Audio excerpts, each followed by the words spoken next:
So what are you charged with?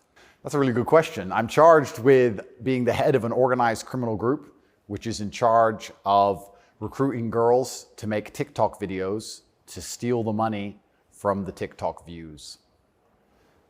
Recruiting girls to make TikTok videos and stealing the money. So it's really a financial crime?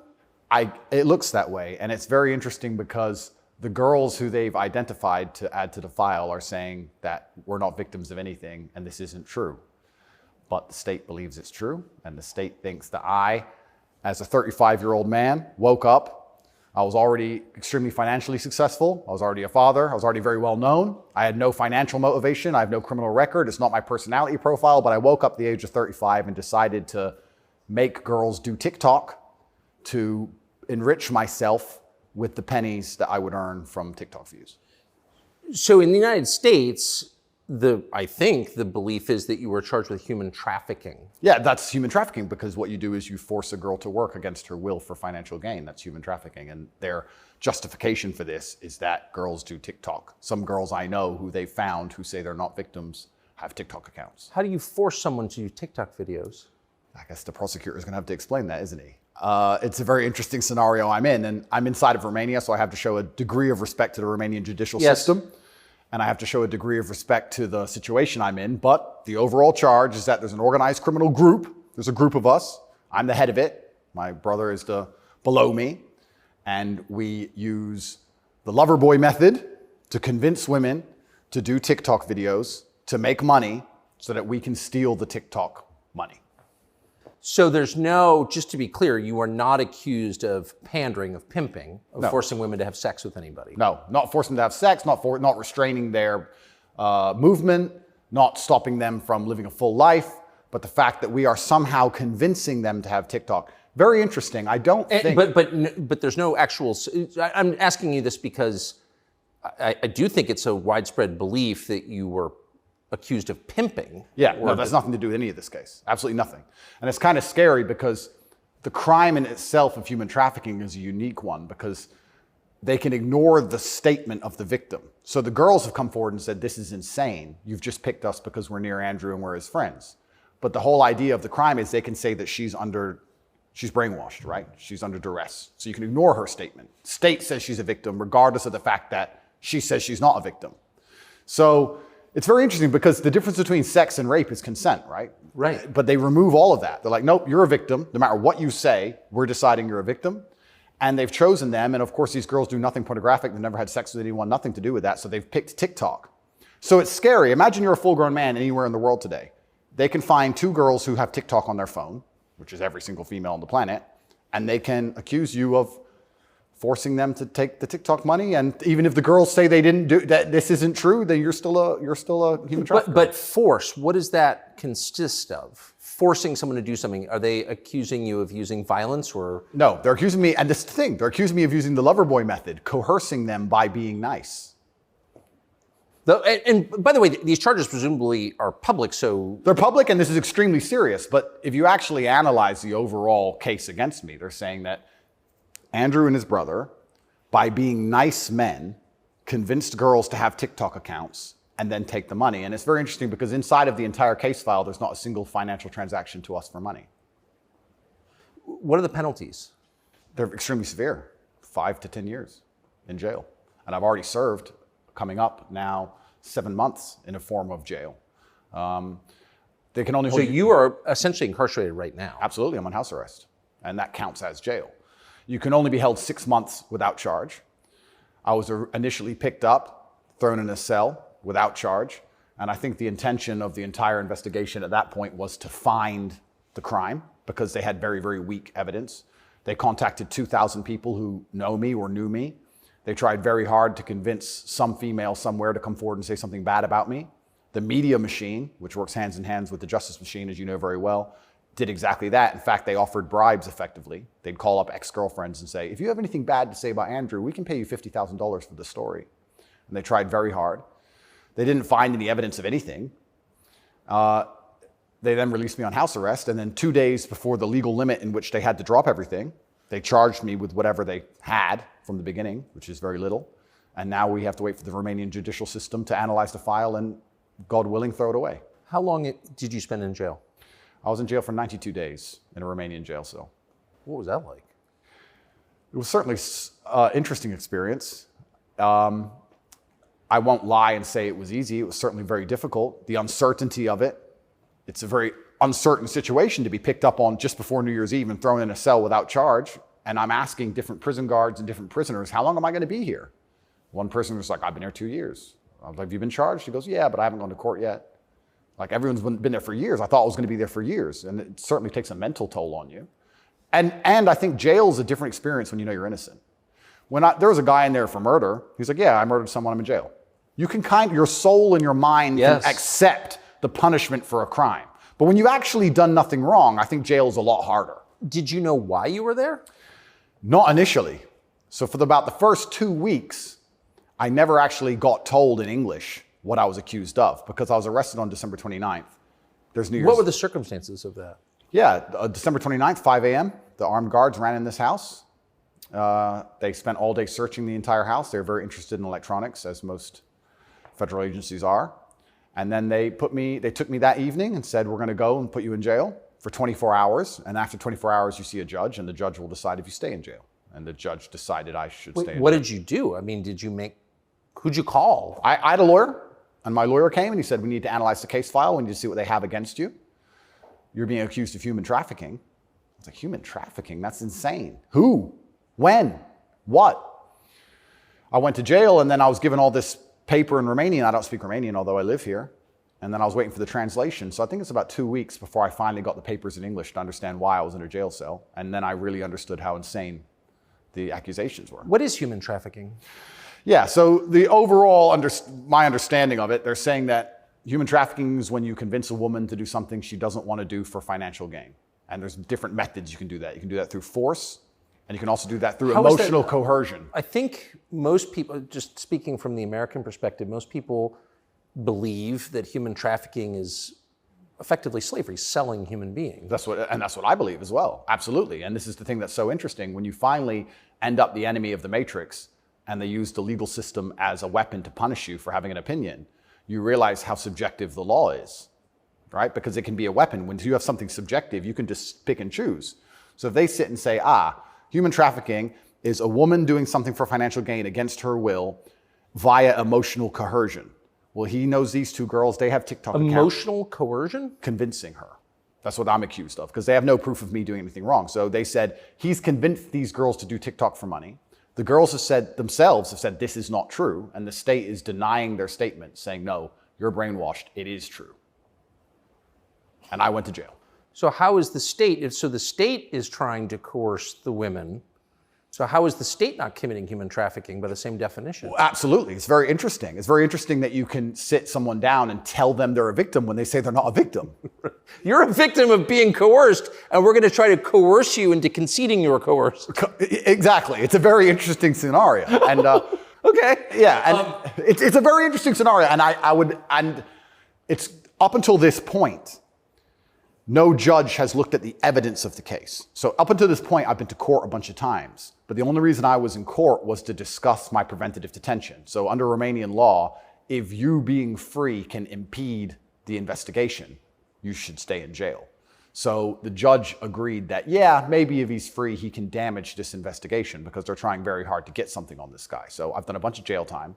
And now it just begins. The judge is going to look at the case. And like I said, God willing, I still have enough faith in the Romanian judicial system that she's going to look at this and go, this is not a crime.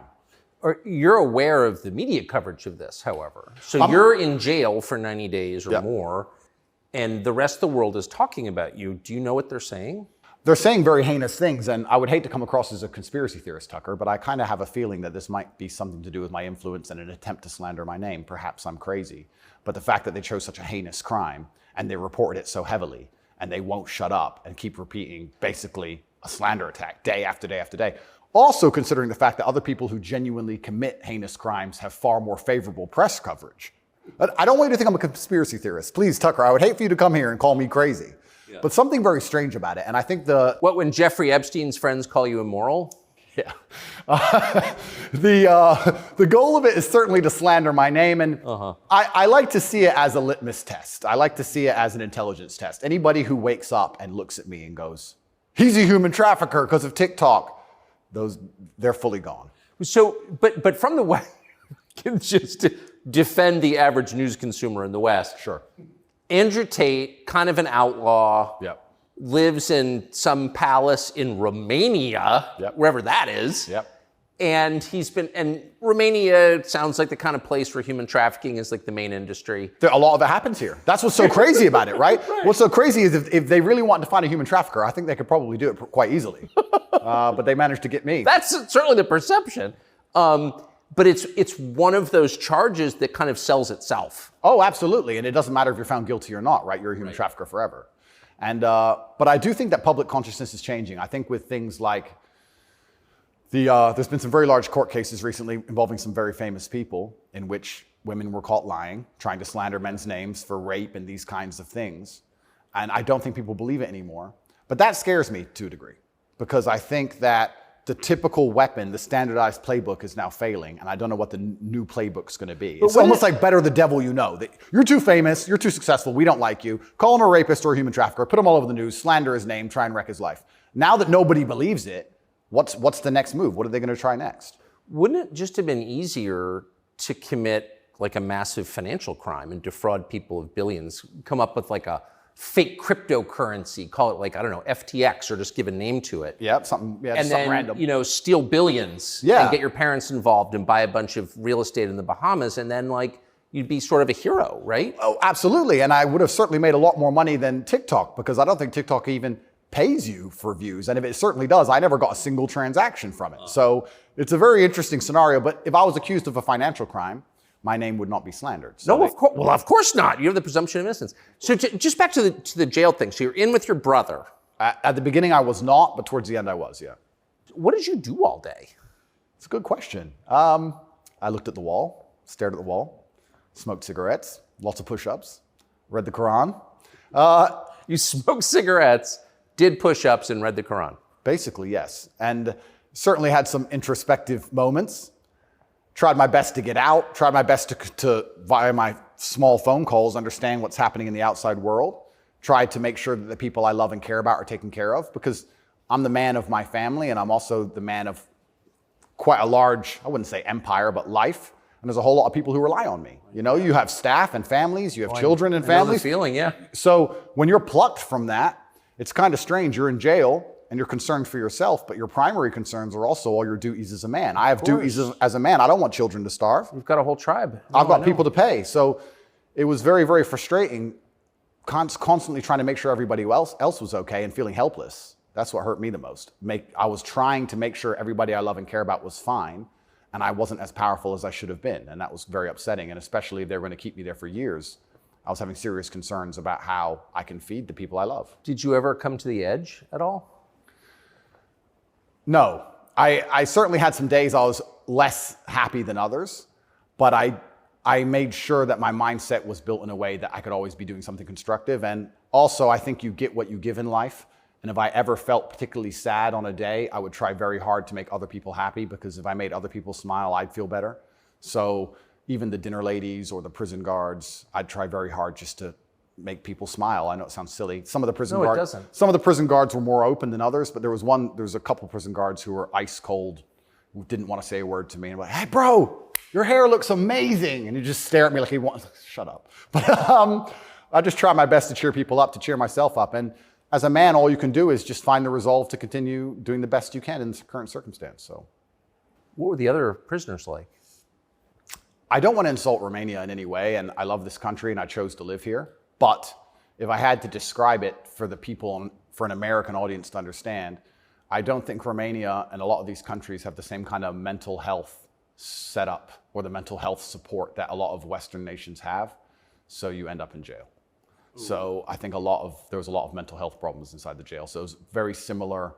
It wasn't just a jail. There was also a lot of mental health problems in there, which adds a new complexity and a new dimension to the suffering, because there's just random screaming and there's suicide and it's certainly not a very nice place to be. Oh, so it's horrifying.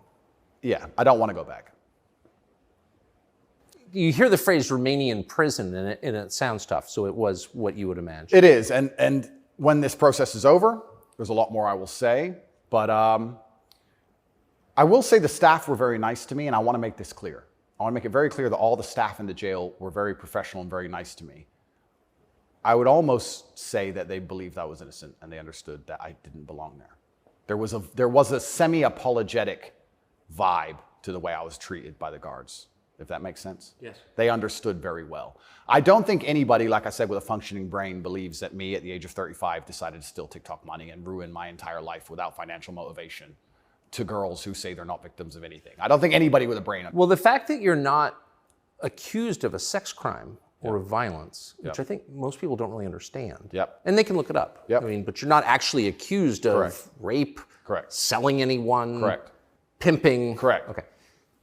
That right there raises a lot of questions. Well, yeah, and this is the thing that's so interesting because I'm accused of using a method of human trafficking called the lover boy method. So how that would traditionally work is a man would meet a girl, become her boyfriend, take her to another country, turn her into a prostitute, say I love you, like pimping. Of course. But they're saying, because all my conversations with these girls are very nice, they're saying that I use the Loverboy method to convince them to do TikTok. And once again, I never made a penny from TikTok, and I have no interest in girls' TikTok's accounts, and I've never made any money from TikTok in my life.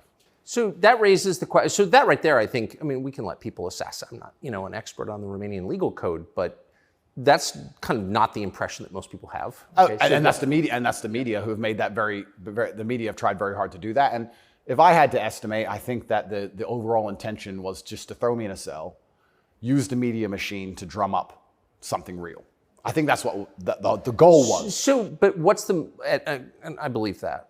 It seems, obviously. Yeah.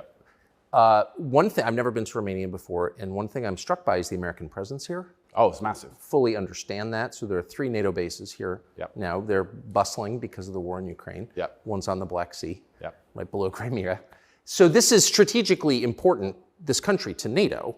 Absolutely. And so this is a lot less far away than I realized. It's much more American influence. Oh, absolutely. Do you think that played a role? Yeah, well, I think, and I don't want to get this incorrect, I think it's the 2nd or 3rd biggest U.S. embassy in the world. The U.S. embassy here looks like a prison. It's huge. They've got a huge embassy here. And even during Ceausescu, during the communism days, Romania was an ally of the West, even during communism. Yes. So, yes. Ceausescu came to New York. Yes, that's right, yeah. So Romania and America have been very good friends for a very long time.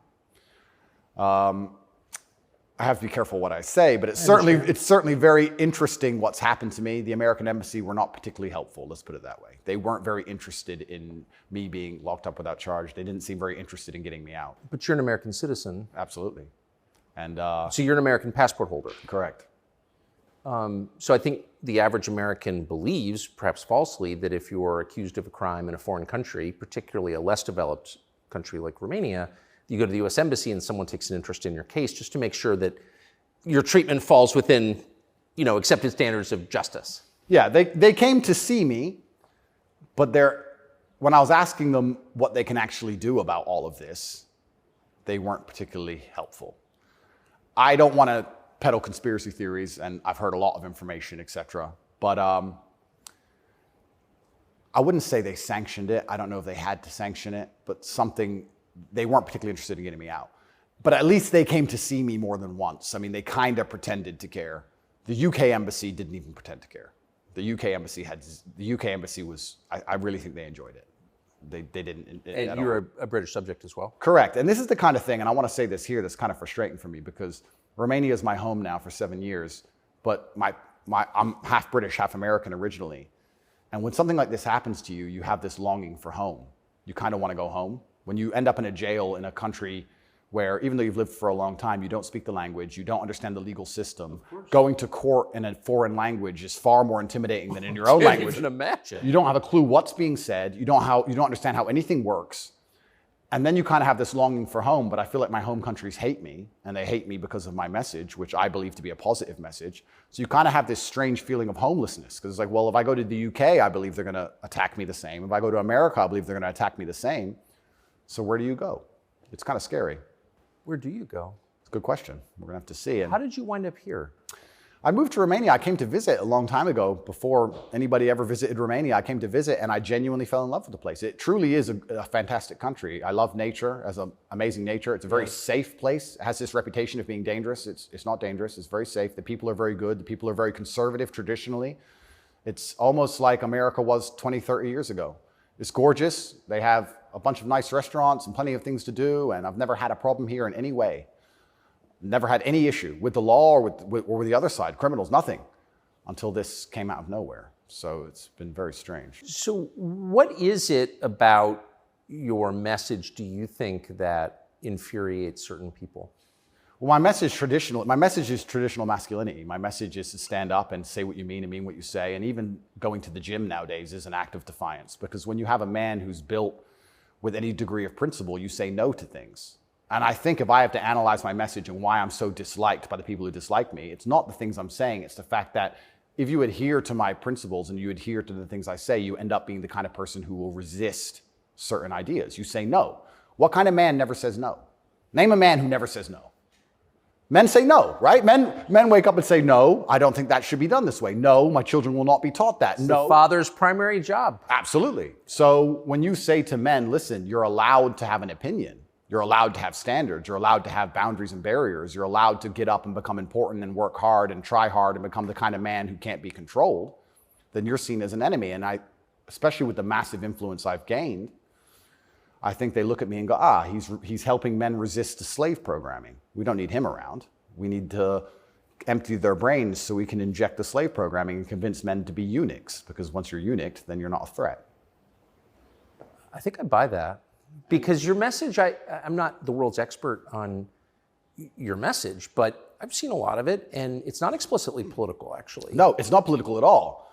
And their original attack before this Matrix attack is they weaponized virtue, which is what they usually do. There's no genuine virtue inside of these people. They weaponize virtue. They find a virtue, and they turn it into a bullet, and they shoot at you. I'm sure you know very well. Yeah, I've heard. Yeah.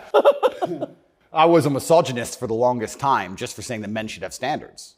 If you tell a man he can have standards in a relationship in any way, you're a misogynist. It's actually very interesting because what does that mean to have standards in a relationship? But this is the thing that's so interesting about it, because they've gendered the argument when I never did.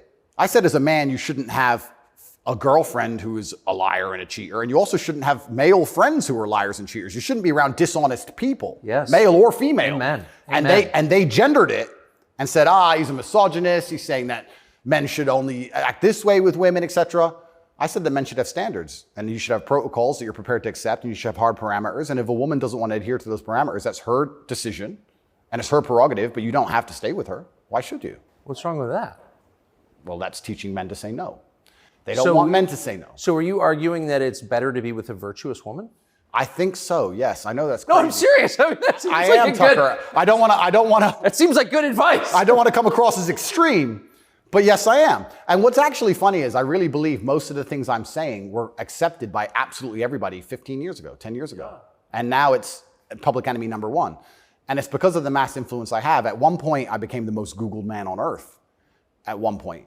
And it's a scary situation I'm in. But if you're arguing that it's really important for a man to find a good woman, a decent woman, an honest woman, that's the truest thing that's ever been said. I Absolutely. mean, that's the most important thing any man can do. I mean, I can just tell you firsthand. Oh, thank you very much. Married 32 years, that's the most important thing. And you think saying that angered people? Absolutely, because I'm arguing the only way to do that is via masculine excellence. I'm saying in the world we live in today, it's hyper-competitive. And if you want to be the kind of man that has the choice of women to choose a good one, you need to be an excellent man. It's no longer acceptable for you to just be an average Joe or below average. You have to get up and you have to work hard and you have to be smart and interesting and you have to be charismatic and make some money and be in good shape and you have to try very hard. And unfortunately for them, if you follow that path as a man and you become successful in those realms, you end up being the kind of person who resists enslavement. You become the kind of person who wakes up and says, no, I don't believe in that. That doesn't make sense to me. I can't imagine a better message than that. If you want a good society. So then you have to argue and sit and say, do these people want a happy, functioning society or do they want something else? What do you think?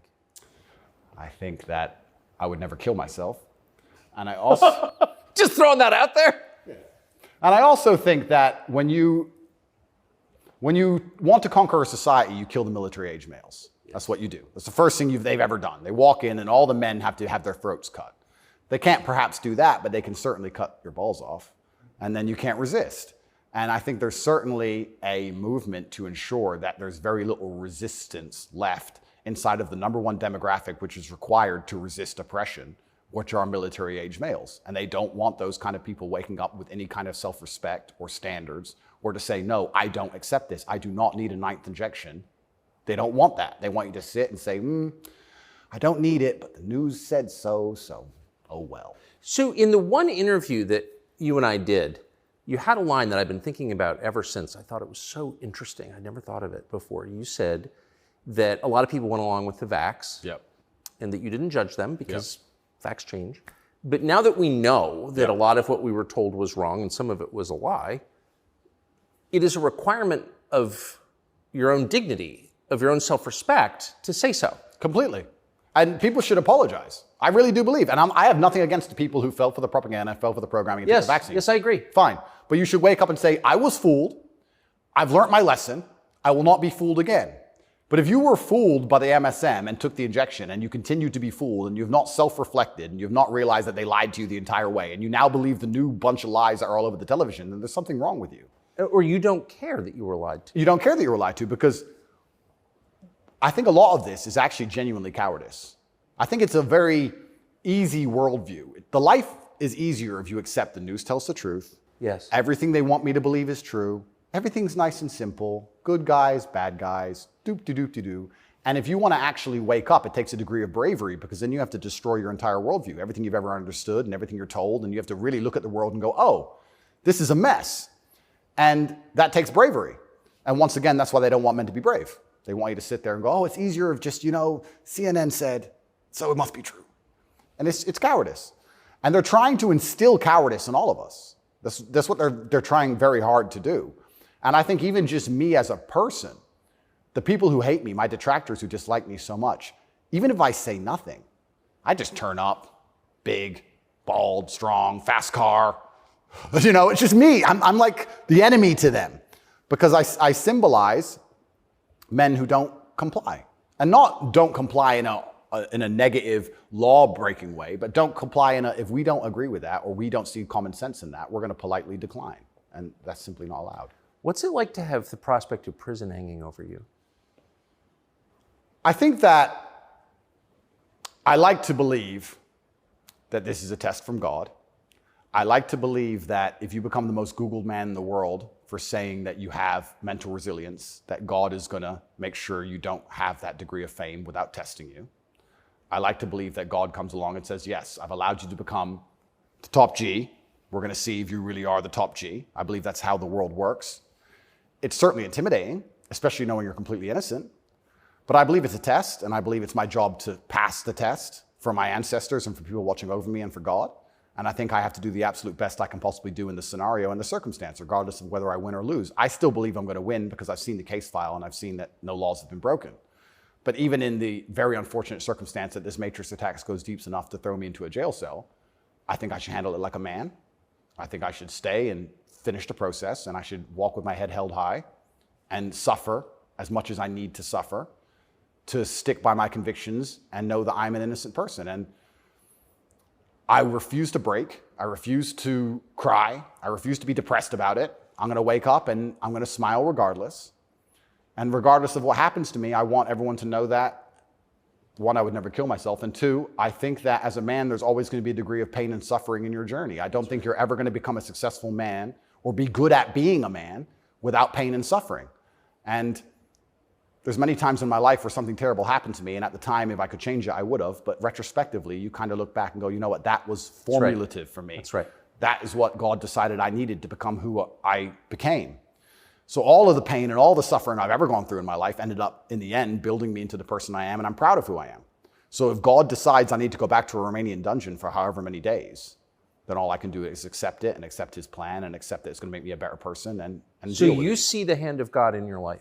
Absolutely. I think that he is the best of planners. And like I said, if you retrospectively analyze all the times in life you wish you could have changed things, yes, he knew better. And I'm going to have to accept that. When did you conclude that? I guess I always kind of knew. I was atheistic for a while when I was younger. But as you get older, you start to look at the world and understand that the thing for me was actually, I guess, a scientific principle. It was Newton's law of equal and opposite force. If there is evil in the world, and I'd like to think we both agree there certainly is, yes, there has to be an equal and opposite force, which is good. And I would like to think of that as God. Even the idea of God as a notion, even just as a concept, if that idea of God resists evil, then God is real. If you have two islands, you have two people, let's say a ship crashes, and you have two people who swim to two different islands, and one island they're atheists, savages, and they rip you apart. And the other island, you get there and they believe in God and they believe they're not allowed to kill you. Even just their idea of God, God saved your life. So I think even just the concept of God in and of itself, if enough people believe it and it makes them do good, then God must be true. And that's the equal and opposite force to the evil of the world. And this is how I view it. So I don't see how anybody with a conscience cannot believe in God anymore. That's such a profoundly different worldview from the one that we're presented with, I think. Yeah.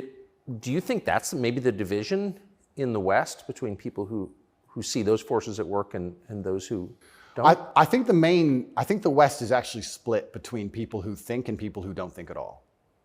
I think the people, there's no such thing as these two opposing worldviews. I think people believe there's worldview A and worldview B. I disagree with that. I think there's worldview A, the good guys, which are primarily people who do believe in God, do have parameters, do believe in standards, do believe in self-respect, do know how to say no. And there's worldview B, which changes day by day, based on what they're told, which means they have no real worldview at all. They just repeat. And they have no standards and they have no parameters. There's nothing you can tell them that will make them wake up and go, that's wrong, because they have no inherent morality. So you can say bestiality is accepted and encouraged now. It's good for you for climate change.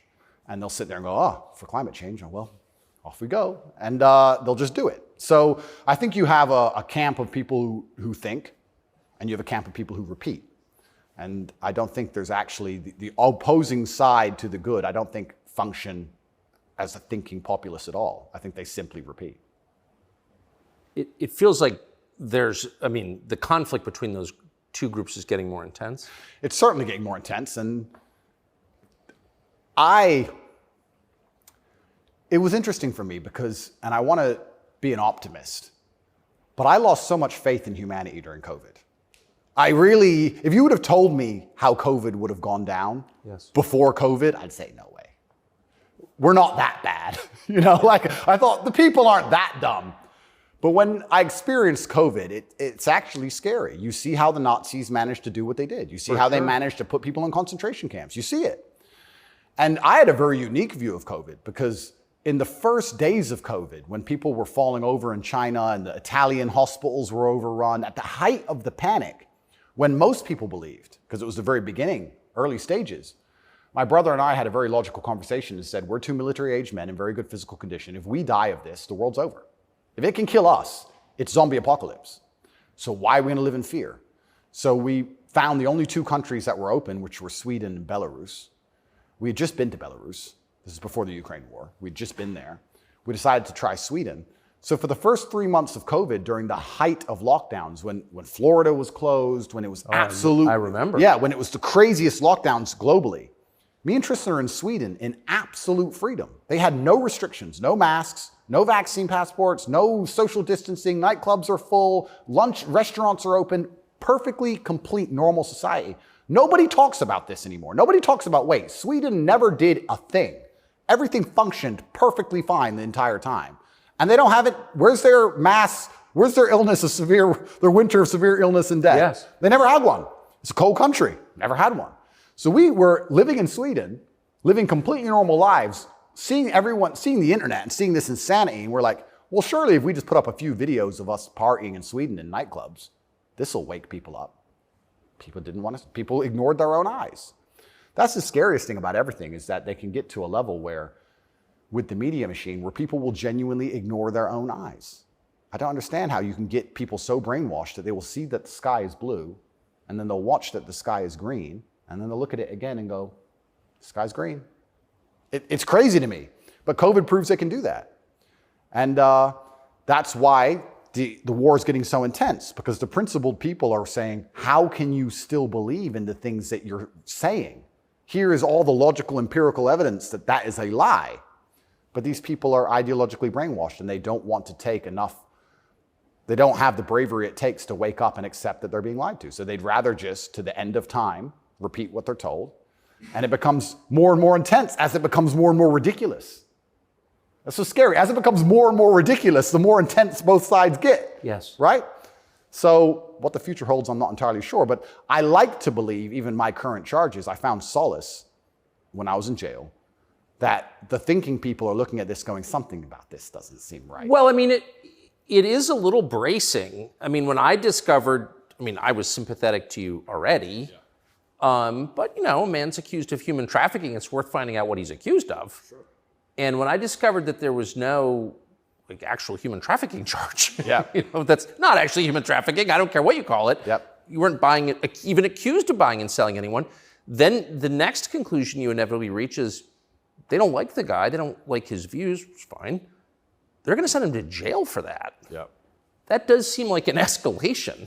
Absolutely. But if they don't like your views and you're inspiring millions of people to resist slave programming, you become a threat. Like, they discuss me. But you can't send a guy to jail because you disagree with him. You shouldn't. But even before I went to jail, the members of parliament in the UK were talking about me and what a dangerous role model I am for young boys. So they launched this initiative inside of British schools to ban me. My name can't be said inside of any British school. And members of parliament were standing up in parliament saying, Andrew Tate is dangerous. He's encouraging young boys to have misogynistic views, because I'm literally telling young men to go to the gym and to stand up for themselves and believe in themselves and believe in something. And by extension, you look at some of the sexual education books these children are being given, which I believe at age 9, I don't think a child needs to learn about anal sex or any of these things. Probably not. Yeah, probably not. So they're pushing that to the children, but I'm banned. Well, they're also pushing weed and video games on boys. Oh, completely. And you can listen to rap music about killing people all day long. And there's a whole, and Lil Nas, he can have sex with the devil in his music videos. That's fine. But I'm dangerous for saying go to the gym. And once I realized what was scary to me is, I said this to my brother. I said, once the parliament's discussing you, you're basically considered a national security threat at this point. You're a threat to national security at that level. And then all bets are off. Right? What about the UK? So the UK has become more authoritarian than anywhere in the Persian Gulf. Correct. How did that happen? Yeah, and it's, like I said, it's very interesting because people still, the people on Camp B who don't think, a lot of them believe that the law is fair. I've had people say to me, oh yeah, what they're doing to you is garbage. Well, you need a lawyer. So yeah, I do need a lawyer, and I do have a lawyer. Thank you. But it's not that simple, unfortunately. The law is very subjective, and if they want to attack you with it, they're going to do a very good job of attacking you with it. And that's what the UK does. The UK have these laws which are extremely subjective, and they can use it as a weapon to basically silence anyone they decide. But or why? hurt anyone they decide. England is the birthplace of free speech, Completely. of habeas corpus, of kind of framework of liberal democracy that we thought we believed in. Yep. And now it's a country where people are arrested for praying. Well, what happened?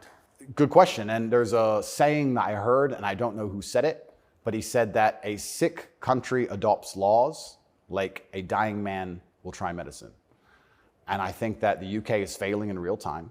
If you look at it in any metric, whether it's living standards, whether it's crime rate, any metric you can measure the success of a country by, it's fallen off the cliff. It's becoming more and more expensive to live there. The education system's gone down the pan. London is the stabbing capital of the world. You're not safe to leave your house. So their answer to this is just more and more and more laws. And unfortunately, as they do that, they're not even intelligent enough to actually attack the people who are doing genuinely bad to the world. They just make more and more authoritarian laws, and they end up using them to attack the people that the government doesn't like. And I ended up being one of them. And I think Europe in general has problems. If you look at France as we speak, I think it's on fire, isn't it? Most of it? It is. Yeah. So they have issues, and their answer, what's a government's solution to anything? Law. What can a government do? No matter what. But they're not laws that are aimed at fixing the problem that's right in front of them. No, they're laws aimed at fixing the person who's talking about the problems. So why don't you get rid of the guy who tells everybody? Isn't that easier? Tucker? Why fix any of this? If we just shut him up, They won't know. No, but that's like responding to a heat wave by breaking your thermometer. Completely right. That's, It's like, that's the plan. insane. Plan one is to break the thermometer. We might deal with the heat wave a bit later. But Get air conditioning. No, let's break the thermometer. for now, there's too many people talking about the heat wave. So let's just break that. And then later on, maybe when we have time, we'll do something about the actual issue. It does seem like a lot of this is an effort not to talk about the real thing in Europe anyway, which is migration. Yep. And the UK, formerly known as England, and France have both been completely changed by people from other countries. Yep. And I'm sure have added good things too. I mean, I'm not, course. but they've changed them, and in general, they're not better countries. And like, why can't anyone admit that? But this is what's really interesting to me about what's happening, because we're talking about masculinity and men who say no and men who stand up. But there has to be balance, right? Yeah. Everywhere in the world, there has to be power balances. If there's not a balance in power, there's going to be a vacuum, and that's going to be filled. If you neuter the native population of men, if you destroy their mentality to resist, if you tell them that every single thing about them masculine is wrong, and you basically feminize and eunuchate them, turn them into eunuchs, and then you import high testosterone men from the third world who don't believe any of this garbage, who grew up in a society where they understand the only way to succeed is to be a fearsome predator to a degree. What do you think is going to happen? Like, who's supposed to protect the sanctity of these nations and these settlements and these towns and villages? The police? No. In general, I would argue that it's the masculine essence that can be detected by the people who arrive. I guarantee if you were to put a bunch of these migrants in Sarajevo or Moscow, they'd behave themselves. Oh, yeah. I have a feeling they'd just look around and go, not today. But when you neuter the native populace, then it's like, well, there's a power vacuum. And when there's a power vacuum, what do we expect to happen? So that's what are the French going to do about it? What's your average Englishman going to do about it? Nothing. And that's the thing. And that makes you wonder, is this purposeful? Like, why these two actions of neutering the native populace and importing these high testosterone third worlders are so at odds with each other. Is this purposeful? I'm not sure, but has anyone considered this? So yeah, it's interesting because you talk about these are huge and intentional trends, and I mean they're historically transformative trends. They're a big deal. And so they're probably not happening by accident, right? There's got to be some intent. How could there not be? That's right. And how do they expect all of this to end? And this is exactly what's happening with migration. The problem with migration specifically is that there's no native masculine populace to enforce any degree of culture or boundary or parameter. And like I said, I would argue the point, and I've been to Sarajevo and I've been to Moscow, I've been to these places, and I've seen there's a whole bunch of migration and everybody seems to just behave a little bit differently. And I think that's because people understand. That men live here? That men live here. Yeah. If you turn up in someone's house and their house is pristine, you're probably going to take your cup and you're going to go put it in the kitchen. But if you turn up in somebody's house and it's a fucking mess, and nobody respects the house and nobody cares, and the man is drugged out of his mind, half asleep on the couch, what are you going to do with your cup? You're going to leave it there. You don't give a shit. If you turn up to the Western world and look at it, then you're going to hit on his wife. Absolutely. So what do we expect to happen in these scenarios, right? And it is purposeful, and it is scary that even me just telling men to go to the gym is seen as an act of defiance to the point where I have to be punished. I must go to jail. I must be silenced. The thermometer must be broken. If at the end of all of this, no matter what happens, do you plan to stay in Romania? I love Romania. I love this country. And if I am found not guilty, I will stay in Romania, yeah. I will still stay here. I don't believe in running away. I also believe, and perhaps this is... Yeah, I didn't even want to ask you that because you've got a legal case pending, but I mean, presumably you're rich enough to run away when you haven't. Correct. I'm not going anywhere. I think if I was anywhere in the Western world, this would have happened to me. I don't think this is Romania's fault. Let's put it that way. I don't think this is Romania's fault. I think if I resided in Switzerland or France or Italy, the same thing would have happened. Yeah. From knowing what I know. I think it was going to happen to me regardless. And I think I do have a large amount of sympathy, especially amongst the Romanian population. I get thousands of messages a day from Romanians apologizing to me. Yeah. I think the people here actually like me. My waiter at lunch yesterday is one of them. He wanted you to know, yeah. Oh, amazing. This is what I mean. Everyone understands what's happening. My problem is not with Romania. I don't hold any personal grudges against Romania. I think that this Matrix attack was going to come to me. Basically. What is the Matrix? Good question.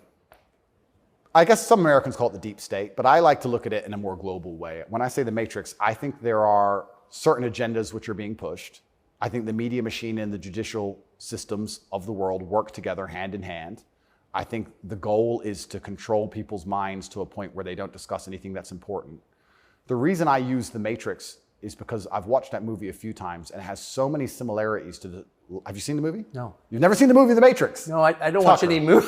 I don't want to talk about it on camera. No, I'm very dyslexic and it's hard for me to watch video. Got it. Honestly. Understood. But there's so many similarities, and the basic premise is that humans' minds are controlled and put inside of a false reality so that their body heat can be manifested for the machines. And I don't think it's much different to reality. Our minds are controlled, we're put in a false version of reality, we're told things that aren't true, we're arguing over things that don't matter, we're observing a false version of events, and the goal of it is just to distract us long enough for our bodies to be used for the machines, the soulless. And I think it's pretty similar, striking similarities.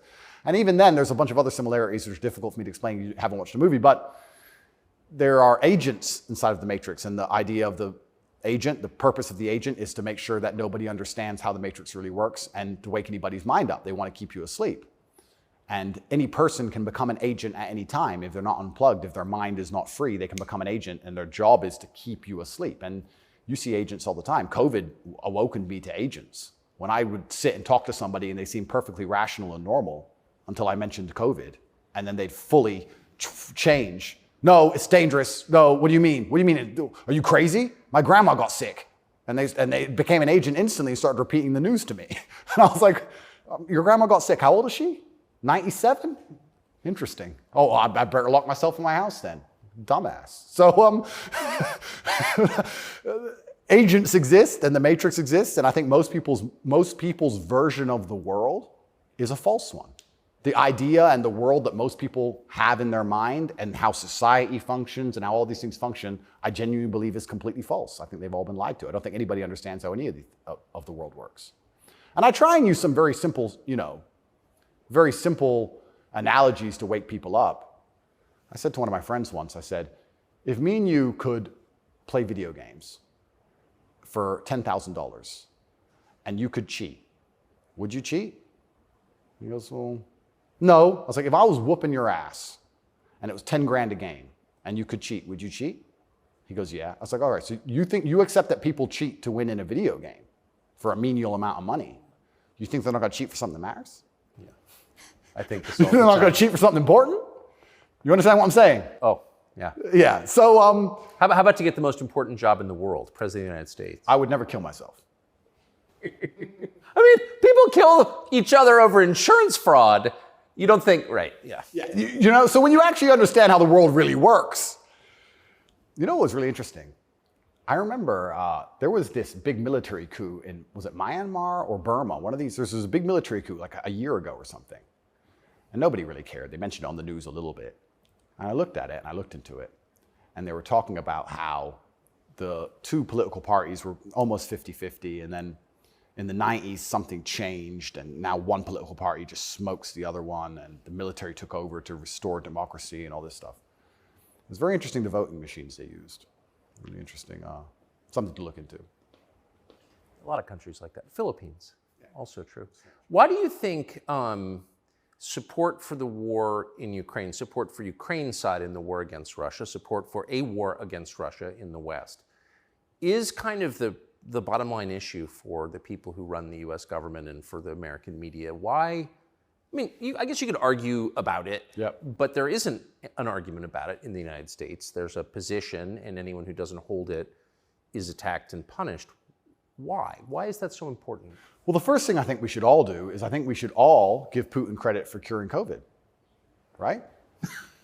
Because when his invasion happened, COVID went away. So I thought about that. Think about it. It's almost to the day. So we have to give him some credit at least for doing that. He may be the bad guy of the world, but at least he cured COVID for everybody, nearly instantly. Fair. Thank you, President Putin. I, up until this point, never really commented too heavily on politics. Yes. But I understand very well, I like to believe what's happening with Ukraine and Russia. And what I will say to the people who are watching this at home is that if you are naive enough to believe that there are good guys and bad guys in wars, and it's as simple as good and bad, and that the bad guys are crazy and the good guys want freedom, then you need to do a little bit more investigation into what's really happening. And when you look at the vested interest of any country or any person. Can I just ask you to pause and just comment? That's the truest thing, what you just said. That is and anyone who doesn't understand that should shut the fuck up. And I mean it, having seen war. Anyone who's telling you that it's Churchill versus Hitler is an idiot. Well, I'll give you an example. When my father was still alive, Excuse me. Yeah, no, it's true. When my father was still alive, my father died 6 or 7 years ago. I was a lot younger. The war in Afghanistan was going on. He died 6 or 7 years ago. How old was he? 56. Oh gosh. Yeah, sorry. he died. But the war in Afghanistan was going on. And I remember asking my dad, saying, why do the Taliban even fight and resist the American war machine? They don't stand a chance. Like, why are these terrorists even fighting against the American war machine? And my dad said, they're fighting for their way of life. They want their wife, and they want their children, and they want their society and their language, and they don't want pride flags, and they don't want American bullshit, and they don't want to be told what to do. And they're fighting to be a culture and be a people which is independent in and of itself. Like, they're not the bad guys you think they are. They're people who are like, why are you here? What do you want? We don't agree with that. That's against our holy book. Fuck off. Right? So even there's no such thing as good and bad in any war. And people. Who is your father? My father was a chess master. He worked for the CIA when he was a linguist for the CIA, and then he was American.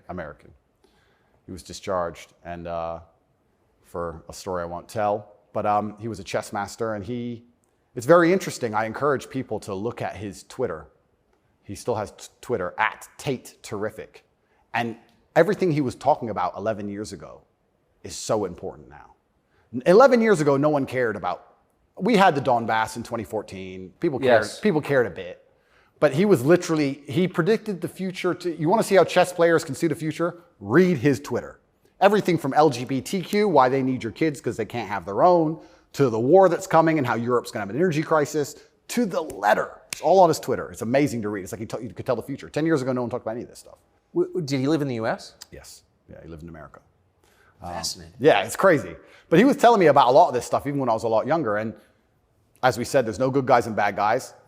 But when you have a vested interest in something, I think that people are relatively simple. You're talking about why the American government has such a vested interest in this war. Which is not good for America. Which is not good for America. So is it, well, we can say it's for money or we can say it's for power. What else would it be for? What, is it really for freedom and democracy? Well, I think that's already been destroyed by Zelensky, hasn't it? So yes. What is it for if it's not for money and power? And then you say, well, who's the money and the power going to? These are logical conversations. It's a very logical thought process. I agree. You know, wouldn't it be interesting to say, okay, I woke up, I'm an American. I would never kill myself. I woke up, I'm an American. Why does America care?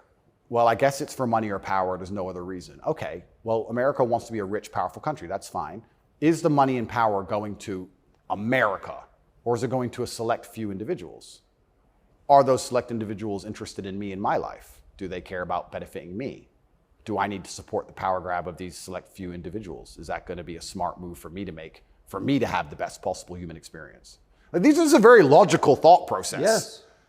People don't seem to think anymore. They believe that there's a good guy and there's a bad guy, and one team's completely good and one team's completely bad. One team's crazy. They often use the word crazy because to be completely bad, you have to be crazy, right? So you're crazy. He's crazy, just for no reason. Reasonless. It's insanity. I don't know if you saw Lukashenko with the BBC. Did you ever see that interview? No. Oh, brother. Please watch it. The way he destroys the BBC. I thought I did the best job, but I take second place. Amazing, amazing. But yeah, and you just have to be critically thinking. And then after you're critically thinking, you have to be brave enough. And this is the real pandemic of the world, is cowardice. You have to be brave enough to look around you and realize, everything was a trick. Everything was a lie. But why not be a coward? I mean, it's just a lot easier, right? Well, it used to be. This is the thing that's interesting. I would actually argue in the 1950s and 60s, if you were to agree with every single narrative and obey every single law and do exactly what you were supposed to do and pay your taxes, etc., you'd at least get a wife who respected you. You'd at least have children who could go to school without being indoctrinated to a degree. Yeah. You could have a nice house. You could have a pickup truck. You could have a pretty good life if you just followed the rules. Yes. I don't think that's true anymore. I think that if you were a man especially, and this is what I talk about masculine issues. If you're a man who was born and you decide to do exactly as you're told, you're going to end up depressed, in debt, working a job that you hate, with a wife who doesn't respect you, with kids who don't listen to you, in a house you don't own, until she leaves you, and then you contemplate suicide a while, and maybe you might find some purpose towards the end, enough to survive and pay your taxes, and then you're gone. I don't think a man who just follows the programming is going to find any happiness. But they don't care.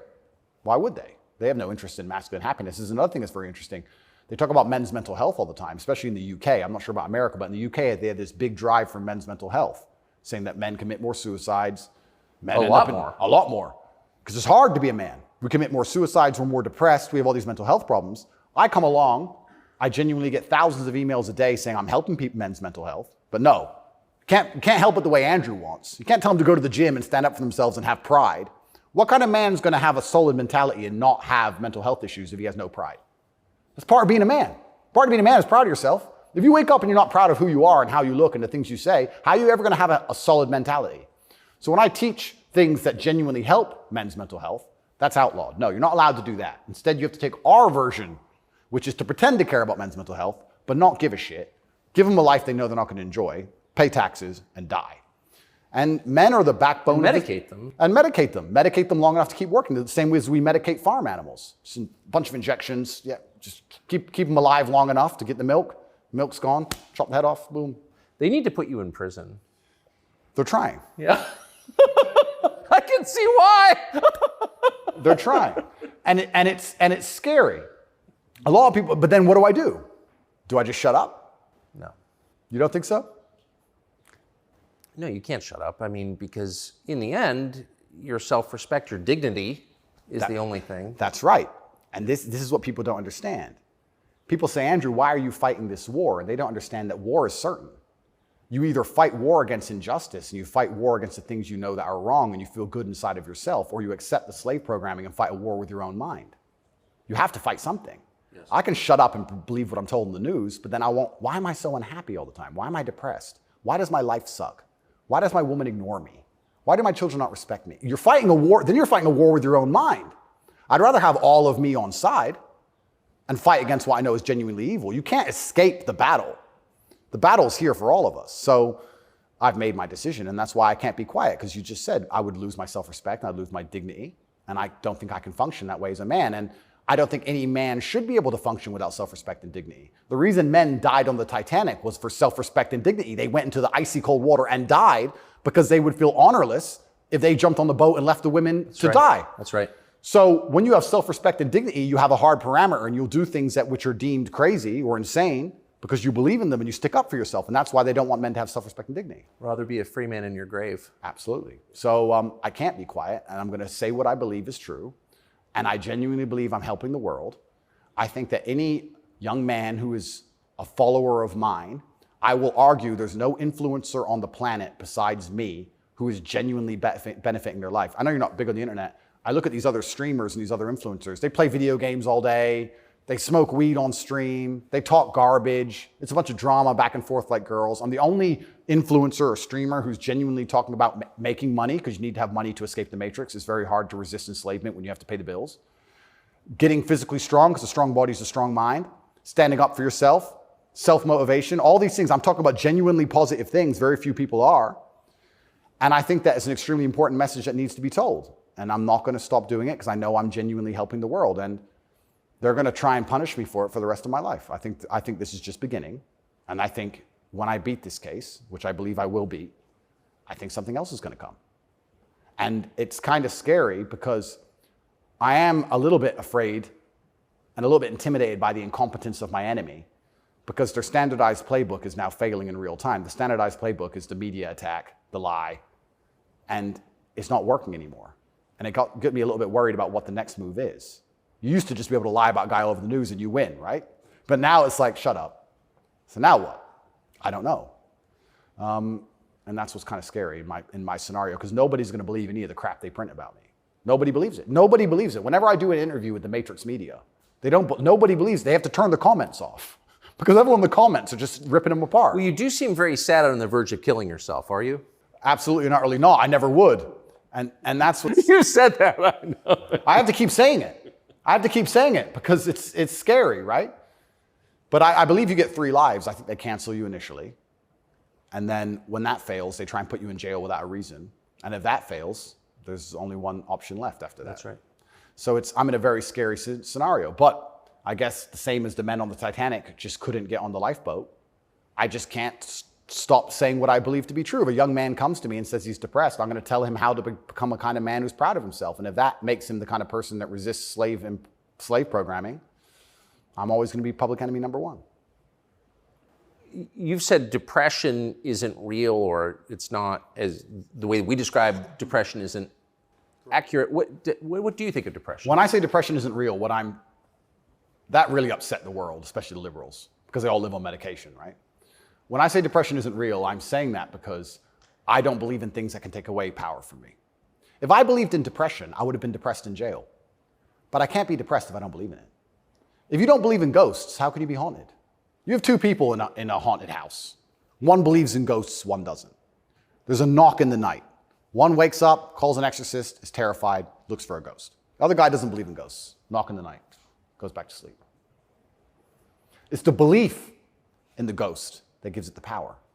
If I don't believe in depression, I believe in feeling depressed. Sure, we're humans, we have emotions. Sometimes we feel depressed, sometimes we feel happy.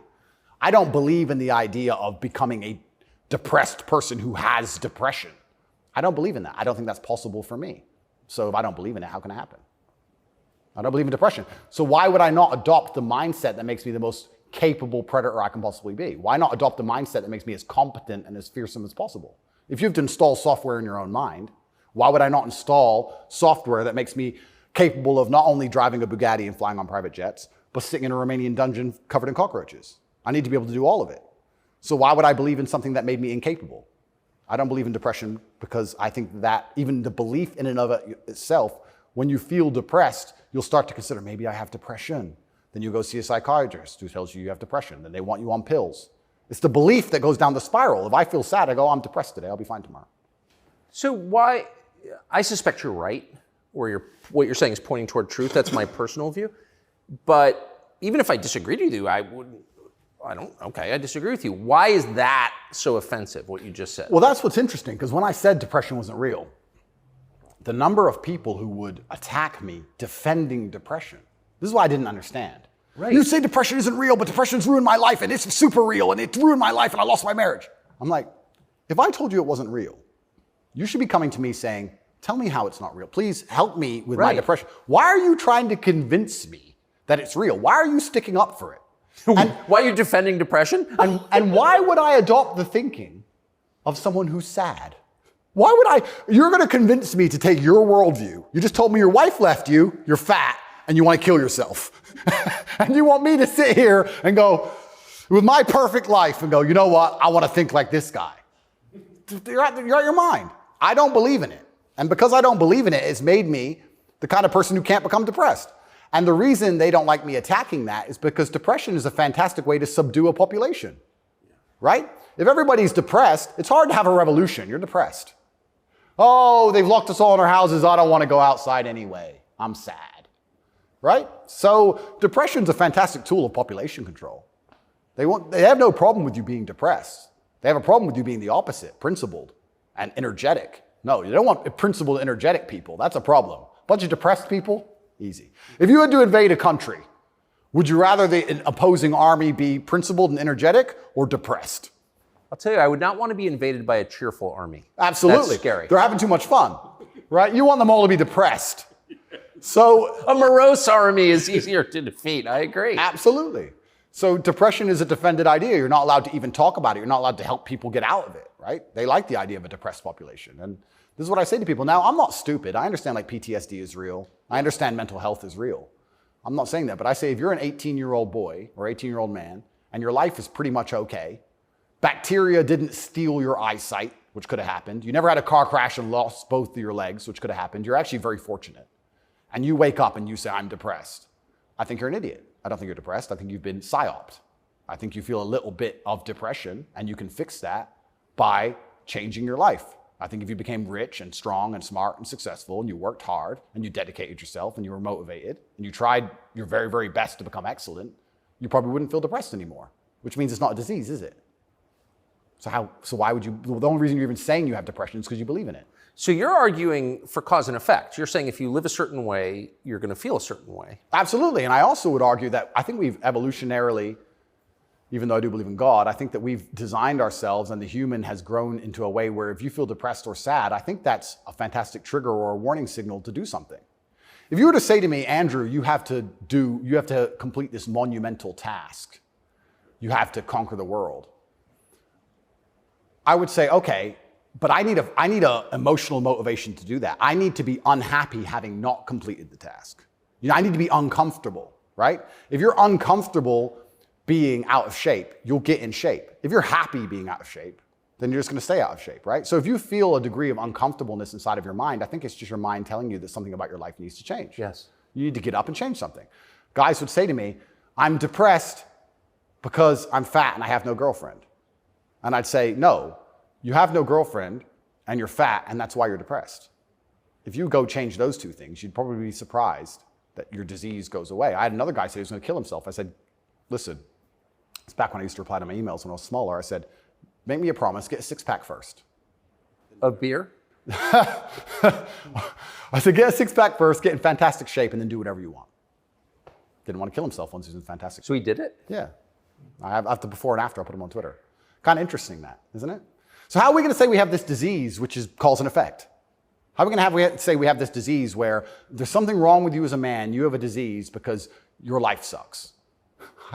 I don't think that's true. I think that your life just sucks and you should change it.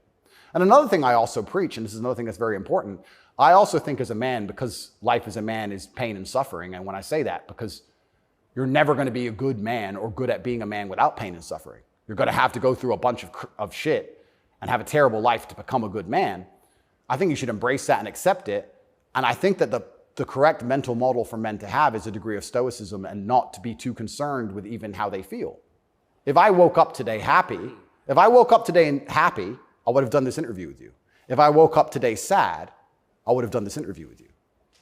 What's the difference? Why put so much importance on my emotion if certain things must be done? I must work, I must train, I must see Tucker Carlson, I must resist the Matrix. You've got duties. I've got things to do. So why are we going to sit around and talk about how I feel if it doesn't even affect how I act?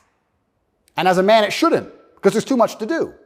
And the masculine world is hyper-competitive. This is another thing most people don't understand. Totally agree. It's hyper-competitive out here.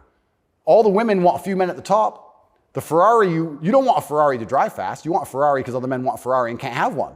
It's hyper-competitive. So if you're competing against every other man for every dollar you make, every girl you see, the house you live in, the car you drive, the life you live, you're not going to be able to compete with the person who performs regardless of how they feel if you only compete when you feel like competing. Right? Because there's men like me out there who will be sad every day and outcompete you regardless. I don't care how I feel. I will still win. And that's the kind of mindset you need to adopt. So when a man comes... You've got a job to do. Stop whining. Go to work. Completely. Yeah, I agree. Completely. Yes. So when men say, but I feel sad. Who cares? The world doesn't care. All the men who are out here to destroy you and take your girl don't care. So why do you care? Like the person who should care least is you. You're the only person who wakes up every day who should have a genuine vested interest in improving your life. Nobody else wakes up and wants to improve your life, only you. So if nobody else cares about how you feel, why do you care? So my argument also for depression is, you're depressed, fine. Have you trained today? Well, that doesn't change what you should do with your life, depressed or not. And I don't say this because I'm an eternally happy person. I say this because I've experienced all ranges of human emotion. I was in a Romanian jail cell with cockroaches crawling all over me as I slept. I never missed a day of training. I wouldn't say I was particularly happy, but push-ups must be done. So they got done. You're very close to your brother. Correct. And you were locked away for part of that with him. And did you have fun at all with him? Yes.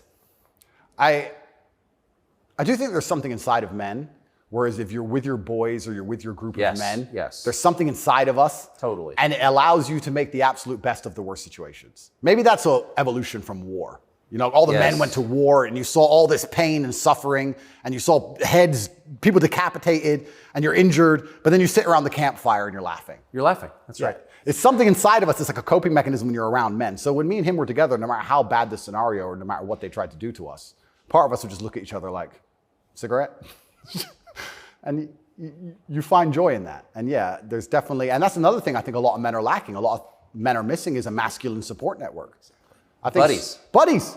Yeah. You know, you talk to a guy and say, what was the highlight of your life? What was the best time of your life? And they'll say, college football. It's not about the football. It's about the team. Yeah. You know? And I think a lot of that's destroyed as well. Because also it's interesting how everything interconnects. When you destroy honor and principle and the masculine essence inside of men, well, now as a man, it's very hard to have friends. I wouldn't want to have a male friend who had no principles, no honors, and didn't work hard and was always crying about being sad. What do I want to hang around with him for? He's a loser, right? So then your support network's destroyed. And I think that men have always needed that since the dawn of time, and I think that's gone. But they don't have friends. Men, especially middle-aged men, have no friends. Absolutely, because they've been told that to give them all away and do as the wife says, and then she left him. No wonder he wants to kill himself, wouldn't you? No wonder he's depressed. It just sounds like the worst existence ever. And now we're living in a world now, especially, where everything is hyper-competitive, especially the sexual marketplace. Like if you're a 52-year-old, overweight, average income, no fame dude, and you have to find a girl, it's going to be pretty difficult to find a good one. It's going to be very hard. So we're like, well, of course he's lonely. Yeah. And his kids don't respect him. They're busy. Like, of course he's sad. Like, it's actually heartbreaking to discuss. It is heartbreaking. It's heartbreaking. But then how do you prevent that happening? Well, then you need to be a man of honor and principle and make sure that you keep your support networks and make sure that your woman does respect you. And a woman's going to respect you when she sees other men respect you. Yes. And they're only going to respect you if you respect yourself. But to respect yourself, you have to be the kind of person who says no. What do you think of porn? There's been some statistics, there's been some studies done. Most men or less men are having sex than ever before.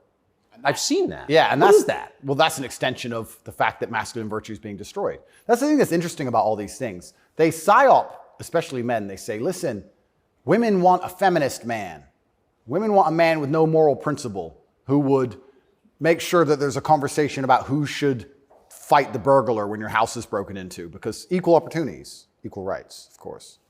Don't presume just because you're a man that you should defend her physically. Of course not. That makes you a bigot and a misogynist.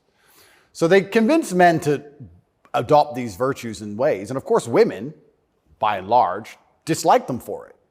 So now as masculinity is plummeted, a whole bunch of men are simply not having sex anymore. And then they become addicted to porn, which is cucking, effectively. I mean, two people are having sex and you're just watching it. and it's become Good point. I mean, and it's become a pandemic, right? So men are replacing genuine sexual relationships with just the computer screen and porn, and it's becoming a very, very big problem. And that's also exasperated by the fact that I think the sexual marketplace has become globalized. This is the thing I say to young men. A lot of men come to me with problems, and my only answer to them is masculine excellence. I say that in the world we live in today, being a normal man or below normal is going to be terrible. You have to be an exceptional man because the sexual marketplace, especially, even if you just want to find a wife, is globalized. If you, in 1955, if you met the hot girl in the Nebraskan town, she was the hot girl in the Nebraskan town. If you meet her today, she's being offered to go to Courchevel and go skiing in France, and she's being offered to fly to Dubai, and there's millionaires who can just fly her anywhere and give her anything she wants. And who are you? Right? It's getting harder and harder as a man to even find the most basic human function of reproduction. Even to just find a woman you can reproduce with, it's becoming more and more difficult. You also couple that with the fact that they've destroyed morality in women also.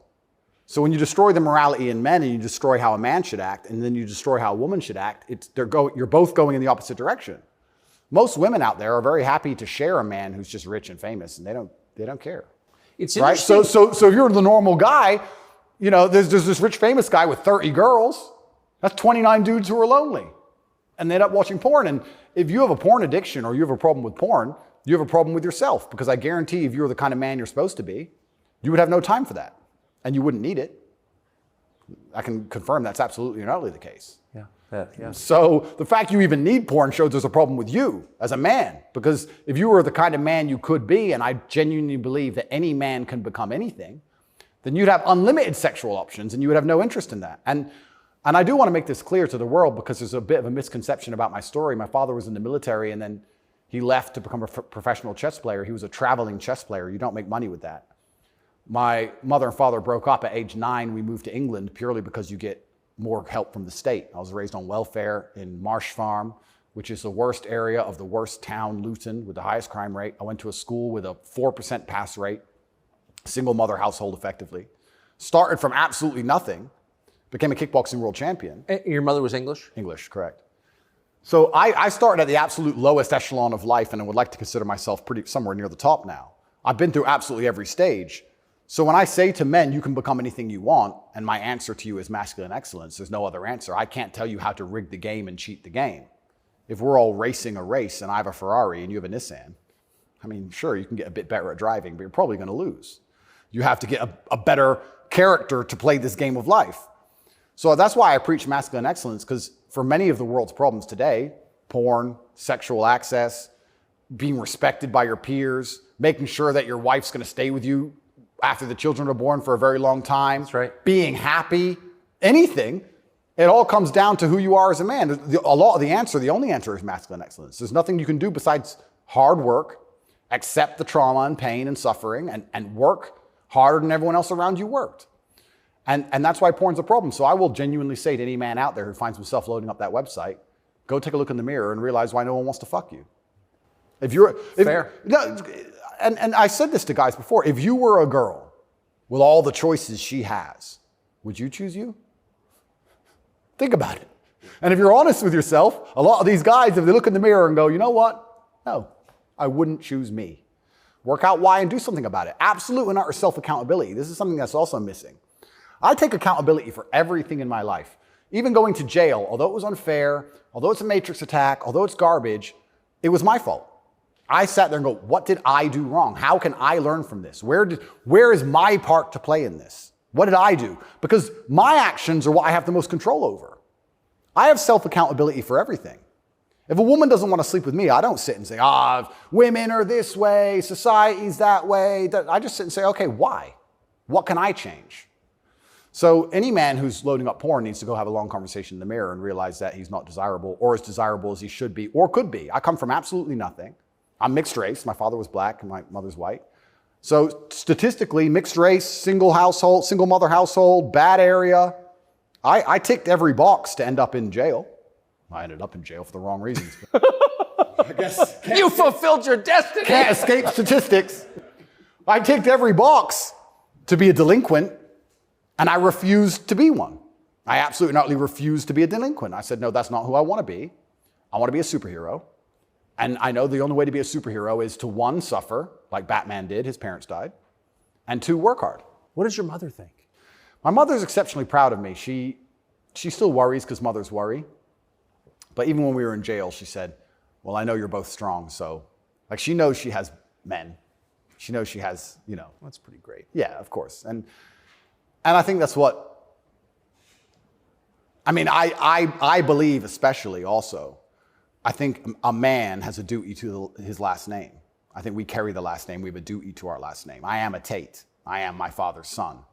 The reason my father is discussed so heavily is because of my monumental success. I keep him alive via my success. I would love to think my son does the same thing. Yes. They will talk about my son in a way where they're so interested in his life path that I must be discussed by extension, and then I live forever. So I have a duty to Tate. I have a duty to my last name. I must perform. And this is what I said to my mother on the phone. I'm a Tate. It's fine. Oh, but the conditions are bad. Yeah. That's life. And even as a man today, you're waking up, you want to load up a porn website. You should have respect for your last name, and you should sit and say, is this who I am? Is this what I do? A lot of this comes down to the things we discussed at the very beginning. Self-respect, honor, dignity. Well, you have no dignity?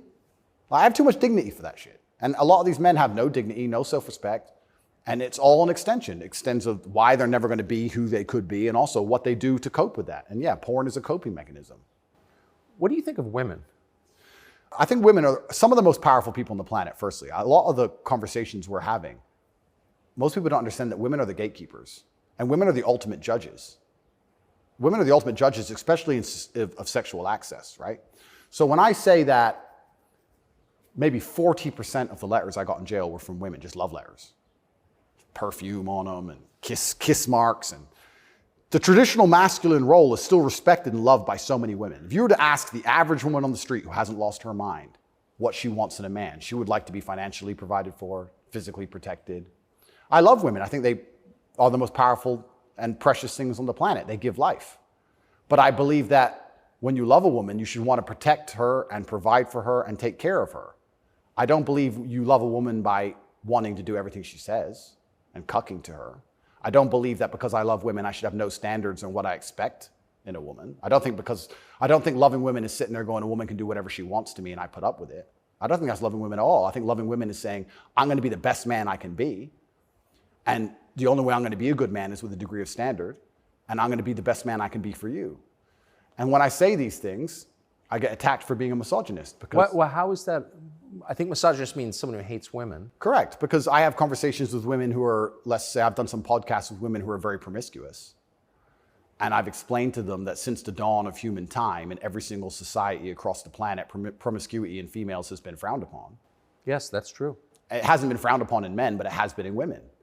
I explained In a big way. In a big way. In many parts of the world to this day, you can't get married if you're not a virgin. I'm not saying all women should be virgins. I was explaining to her that female promiscuity has always been hated. In every holy book, it's disliked. You've bought into this new think for the last 10 years, and you seem to think it's empowering. And I would argue that it's not empowering. And I sat there and had a conversation with this promiscuous woman, and I said to her that she's doing herself a disservice, and she's dishonoring herself, and she's never going to be happy or fulfilled jumping from bed to bed. And I was told that this makes me misogynistic because women are empowered and they can make whatever choices they want, and I'm insecure to believe that a woman who slept with 300 men is somehow changed mentally and her ability to bond and love a man has been affected by that. But it is. That's true. Well, unfortunately, you're going to end up in a Romanian jail cell for being a misogynist. No, I mean, I love women. And so I've seen it, and that is true what you said. The thing that's interesting is that women intrinsically understand this. Yes. Because if you see a woman dislike another woman, what's the first name she calls her?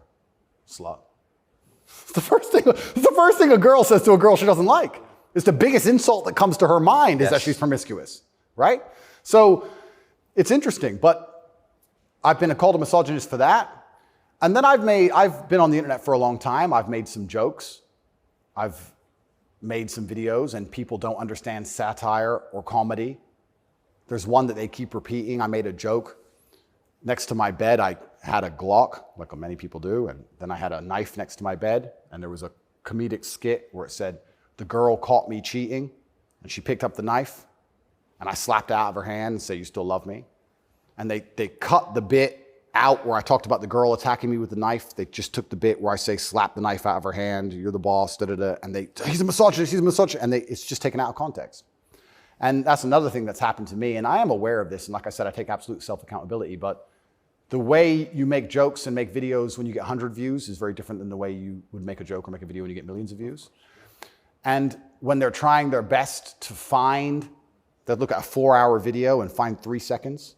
I'll give you an example of it, where it hurt me very recently. I did a podcast where I was discussing corruption. I discussed which country I believe is the most corrupt country in the world. They start a lot of wars. And the answer to that by the person I was discussing it with is, well, you live in Romania, Romania is corrupt. I said, Romania is corrupt, correct. But I don't think there's certainly corruption, but they don't start monumental wars which end up in millions of deaths. I would argue that their corruption, because a policeman stops me and I can bribe my way out of a parking ticket or a speeding ticket, is far less destructive. So we discussed this at length for hours. They cut out the bit where I said Romania is corrupt and showed it to the judge. That kept me in jail. Ooh. Yeah. So, and that's my problem in a nutshell. Long format content, people will find a little bit, edit it up, and try and attack me with it. And that's where this whole misogynistic things come from. It's either from me arguing with promiscuous women on podcasts designed for promiscuous women to argue their point, and I destroy them so flawlessly that I'm a bad person, or something taken out of context. And it's insane because, like I said, the amount of support I get from women is actually monumental. The amount of mothers who write to me and say that their son's doing better than ever. The amount of women who write to me and say that their boyfriend's doing better than ever. The amount of women who love me and just want to meet me. This idea that I'm hated by women is probably the biggest lie about this whole story. I don't want to brag, but I can assure the world that's absolutely not true. I had thousands of letters of support from women. In fact, there was one girl, never met her, she would play love songs from her car outside the jail. So she'd put the music on and play love songs. And I managed to tweet out via my cousin the songs I wanted to listen to. Whitesnake, Is This Love? And and she'd play them for me. Never met her. Don't know who she is. So you're in a Romanian prison cell requesting Whitesnake on the radio in the car outside. Correct. And some girl would pull up and put kind of a surreal moment. Put her speakers on full and play me my love songs for a good 3 or 4 minutes before the police would come and make her move. I got a song a day. But yeah, this idea that I'm universally hated by women is insanity. That's not true. So you said you're a mixed race. Your dad was black, your mom was white English. What do you make of the race conversation in the United States? I think it's deliberately, they're trying to put fuel on the fire and they're deliberately trying to accelerate division.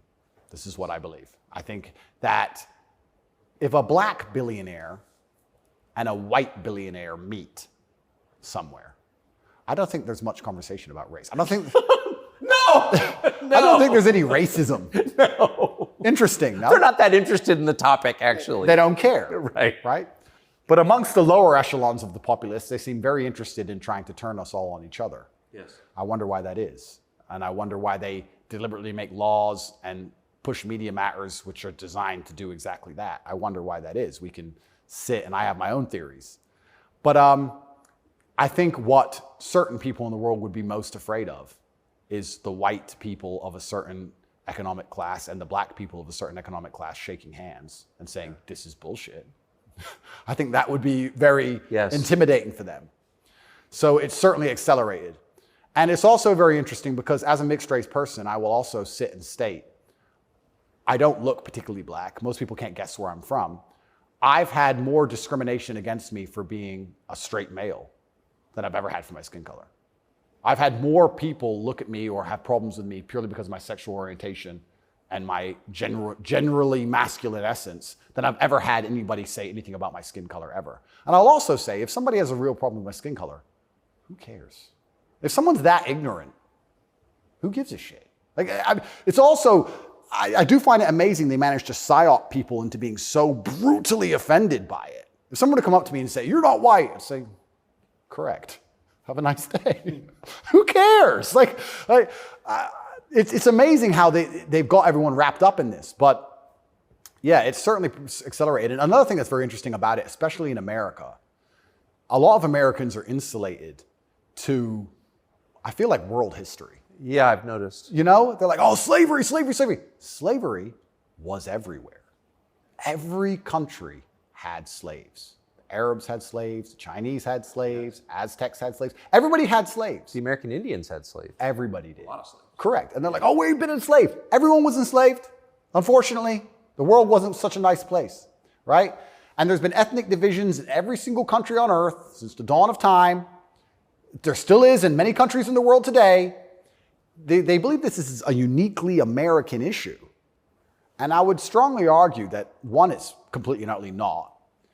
And two, I think that if you are black, white, Asian, I think if you stand up, self-respect, work hard, try your best, turn up on time, firm handshake, don't make excuses for anything, don't look for an easy way out, no matter what your skin color is, in America or England or any other Western nation, I think you can be extremely successful. I don't think anything's stopping you. That's not the message you get from, say, Kamala Harris, who's also mixed race. Her dad was Jamaican, her mom was Indian. Yeah. But race is really at the center of her identity and her politics. What do you make of, say, Kamala Harris? Well, let's look at why they purport the idea that depression is so powerful and that you can just catch it from the sky and now you're permanently depressed no matter what happens to you and there's nothing you can do about it and you can't improve your life and you can't be a better person, right? It's that self-limiting belief. I think by also pushing this racism argument, it's also very much the same thing. I think if you adopt that mindset, if you wake up and you're a particular color, you're purple, and you believe purple people can't make it, what's your chance of making it? 0. Yeah. Right? So that's what's so destructive about it. This is what I'll even argue when I argue this point with people and they try and say, oh, but this happens, and they pull out these statistics and all this garbage from the Matrix. I say, listen, even if the world's racist against purple people, the best thing you can do is be such an exceptional purple person that they need you they need you. The only answer is hard work. The only answer is self-accountability, masculine essence, honor, dignity, making your ancestors proud of you because you hold the same last name as them. The answer is the same regardless anyway.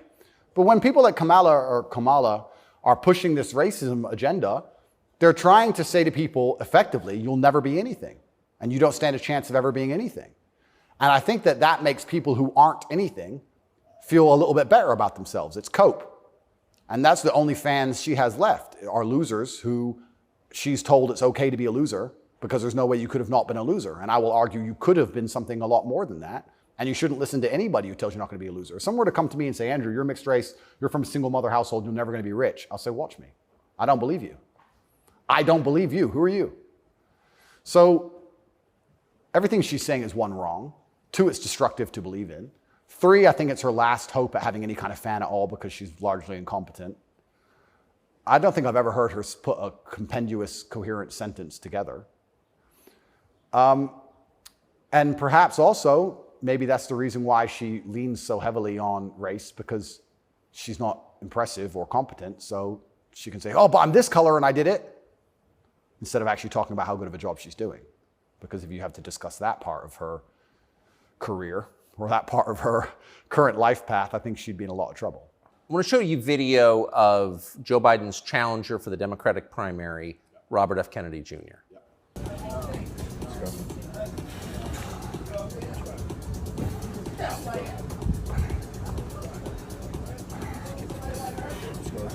Six. Run it. Let's go. Up. What do you think of him? I think a strong body is a strong mind. I don't think there's anything wrong with a man exercising up until the age he dies. Why wouldn't he? I think that the bottom line of masculinity since the dawn of human time has been a propensity and a capability for violence. I think that's what makes a man a man. I don't see any possible negative connotation with being in good physical shape. I think that's a fantastic way to show discipline, which is very important in any man who's important, especially a world leader. In fact, I love the idea of an elected world leader being in fantastic physical shape. I think it shows that they're a motivated, disciplined person, and I have a lot of respect for him for that. And I think that in the military, we make it mandatory, right, to be in fantastic physical condition. Yes. So why wouldn't we have it mandatory for people who are in charge of the entire world? I think it's fantastic. The President of the United States seems to be failing physically. As you look back at the country whose passport you hold at the president, what's your reaction? Well, sometimes, and it's not very often, I consider myself ignorant, but I feel like there must be some magic I missed, because wasn't he the most voted for president in history? Oh yeah, billions of votes. Yeah, there must be some magic I just can't detect, Tucker. I don't want to. More than Barack Obama, 81 million votes. It's insane. And I mean, Barack, yeah, sure, he was very intelligent, articulate. Yep. He was concise and compendious with his ideas. He could make you understand how he thinks. Yes. But Joe must be better in some way. I can't seem to see how, and I guess the fault is with me. I don't know what to say about that one. It's one of those lies that's so ridiculous that you're just like, okay. He got more votes than Barack Obama. Shut up, he did. Shut up. Excuse me. I want to get your take. This is sort of small ball, but it I think tells you something about a larger trend in the United States. This is a state senator from the state of Wisconsin in a public hearing recently saying, in a discussion on a crime bill, fuck the suburbs. Here she is. Fuck the suburbs. Because they don't know a goddamn thing about how life is in the city. What is that? There's a hostility there. Where does that come from? That comes from being a perpetual victim. That comes from being told that everything that's happening to her is not her fault and she has no self-accountability. Even though she's managed to become a senator, somehow she's still oppressed. And that means that everyone else who looks like her is also completely and utterly oppressed. And anybody who has a slightly better life in any way is, by extension, a bad person because they weren't oppressed. Yes. And that's where the hate comes from. The division's put there by these mindsets which are being purported by the people in charge of the world convincing you that you have no control at all over your own life. And that's why she's so resentful towards people who have done well in life, not even as well as her. Right. I would also argue, perhaps I'm incorrect, that she probably lives in a suburb. Of course she does. So she's a hypocrite on top of that. Yeah. But hypocrites are, the fantastic thing about being a hypocrite is if you're a hypocrite with a little bit of power or influence, you're allowed to be a hypocrite because you're spreading information on the larger problem. In fact, this is actually interesting. One of my funnest things, I'm going to announce this here on your show for everyone to know, this is a world exclusive. I want to become a climate change activist. Because when I was younger, people would say, what do you want to be when you grow up? Do you want to be a fireman? Do you want to be Batman, et cetera? And I wasn't sure what would really make me happy. But now I'm ultra wealthy and I fly around on private jets all the time. I think that now is the time for me to become one of those hypocritical climate change activists. 100%. It's going to be super fun. Well, as your carbon footprint grows, your concern about carbon footprints grows. Absolutely. Eat the bugs. Sell your car. How dare you eat meat? On my jet, of course, I have meat, but I'm allowed to be a hypocrite because I'm spreading awareness for the overall problem. It's for the greater good. It's for the greater good. I have to get to the climate change activist meetings. So, which happened to be in Switzerland, I noticed. Of course. So, although I'm flying on, well, before this arrest. They're never in New Jersey. Never. So before this arrest, I was on about 3 or 4 jets a week. But every single time I was flying on my private plane, I was extremely concerned about the carbon footprint. Of course you were. And so I am now a climate change activist. I just want to let the whole world know. Because once you get to a certain level of power of influence, you're absolutely not really allowed to be a complete hypocrite. So you're allowed to live in the suburb and then tell everyone, fuck the suburbs, and pretend that you're oppressed when you're a senator of the most powerful nation on the planet. Because it's a logic fail on every level. So one of the human activities has got to produce the greatest carbon footprint is, I would think, war, right? I would think so. Diesel-powered machines, munitions going off. So I was a little bit surprised to see Greta Thunberg with Zelensky this morning.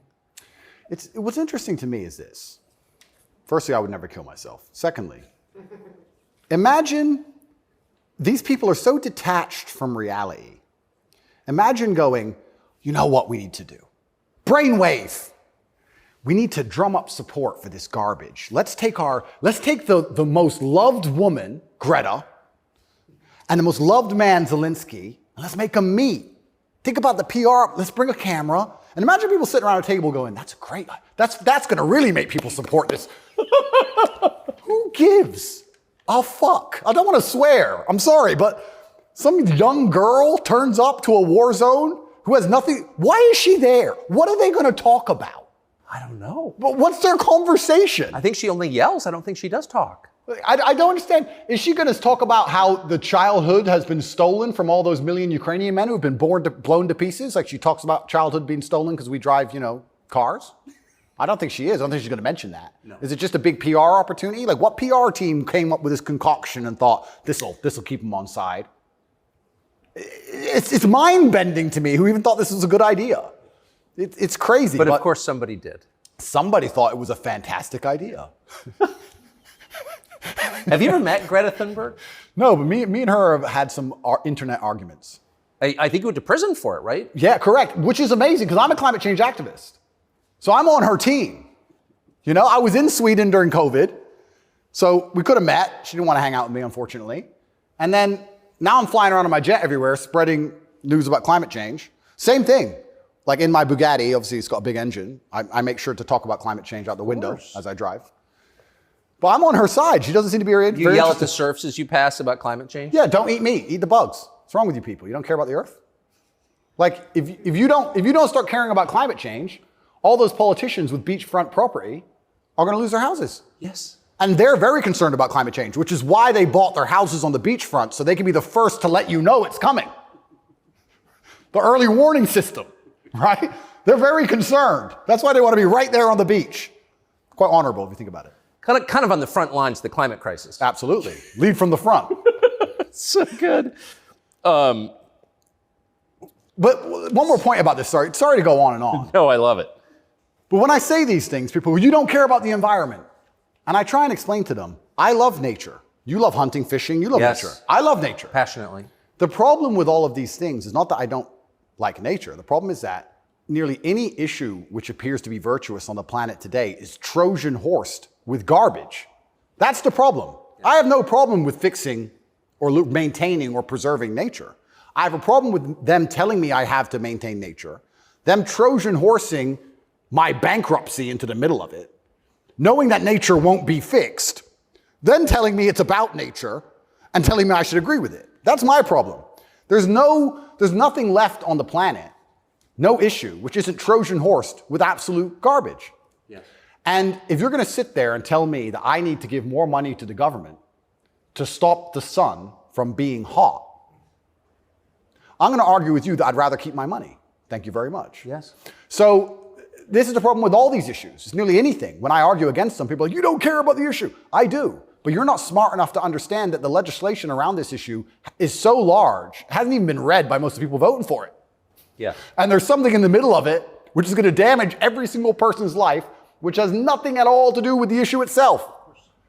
And most people don't understand that. They co-opt people's best instincts, their love of nature, which is a virtue, of course. Yep. Their love of their neighbors during COVID. Don't you care about your neighbors? Oh, Well, completely. Of course you do. And your grandparents? I revere my grandparents. Of course. And you're a bad person if you resist. I was a terrible person for going to Sweden. You're a very bad person. You don't care about anyone else. And that's how they do. It's weaponized virtue. And my opposers, every single virtuous thing that comes out of their mouth is never from a place of virtue. It's from a place of hate. Yes. It's weaponized. And also, and I don't talk about this very often, but people can go right now to tatepledge.com. I donate $25 million a year to feeding children in war-torn countries, especially in the Islamic world, because that's where a lot of the war is. Nobody ever mentions that, ever. Nobody mentions any of the charitable work I do. Nobody mentions any of the lives I save. Nobody mentions any of the people who support me. They don't mention anything at all. They just come along and say, you're a bad person. And I say, well, if I'm a bad person, let's talk about the things you've done to genuinely benefit humanity, besides sit on Twitter and talk shit. Have you ever done anything for anybody ever? Are you capable of doing anything? Because the things that make me a bad person, right? You don't like me for my principles and the fact I stand up for myself and the fact I have parameters and I say no, everything you hate about me. Those are the things that allow me to even do good in the world. If I was like you, mush, goo, I couldn't even help anyone. If you had to help someone today, how could you even do it? You're broke and you're lazy and you're stupid. You can't even enlighten anybody. You can just spread hate. How is that helping the world? These people are a net negative, genuinely. And that's what's so crazy about being attacked for your morality, like I'm being now. And when you're a good person in general, they attack your morality because the people who are attacking you are absolutely and utterly immoral. The ultimate hypocriticism. Ultimate. Even more than my private jet climate change stance. So it's certainly unique. I do like to believe, though, we're entering a new stage of consciousness. I do like to believe, at least from 10 to 15 years ago, more people are, I think COVID woke some people up. I do like to believe the MSM credibility is tanking in real time. Trump helped massively. Fake news. 2 words. Before Trump, when did you ever hear fake news? I didn't really hear it that often. No. Fake news, fake news, fake news. And he did a fantastic job of that, and he's starting to wake people up. So I'd like to believe there's a degree of us winning, but I just want to make it very clear to the people who attack me and the people who attack anybody who stands up for what they believe in, a lot of their virtue signaling is just hate peddling. And when they can't call you unsuccessful and they can't call you stupid, they have to find a way to hurt you. And the only way they can do that is to say you're a bad person. I've noticed. Yes, I have. So here's Joe Biden expressing his concern about how Putin is doing in the war in Iraq. Interesting. It's hard to tell, but he's clearly losing the war in Iraq. He's losing the war at home. And he has become a bit of a pariah around the world. Do you think Putin is losing the war in Iraq? I don't think he's losing the war in Iraq. I don't think he's fighting a war in Iraq. Okay. He also says he's losing the war at home. I don't think he's fighting in Russia. And I'm also not sure he's losing. So it's a pretty interesting statement on many levels. It's scary. You know, it's a joke, but it's scary. Because I would never kill myself, but I think the reason he was put into office is because he's incompetent. Yes. Because that makes him easy to control and influence. That's what's most scary. It's not scary that he's become incompetent in office. It's that they looked at him and goes, that's who we need. That guy. That's what's most scary to me. Does it surprise you that the weakest president is also the most destructive? Weak men are always destructive because hurt people hurt people. Yeah. I don't know, I heard, someone said that to me a long time ago. Hurt people hurt people. They were talking about a relationship. And I said, that's true.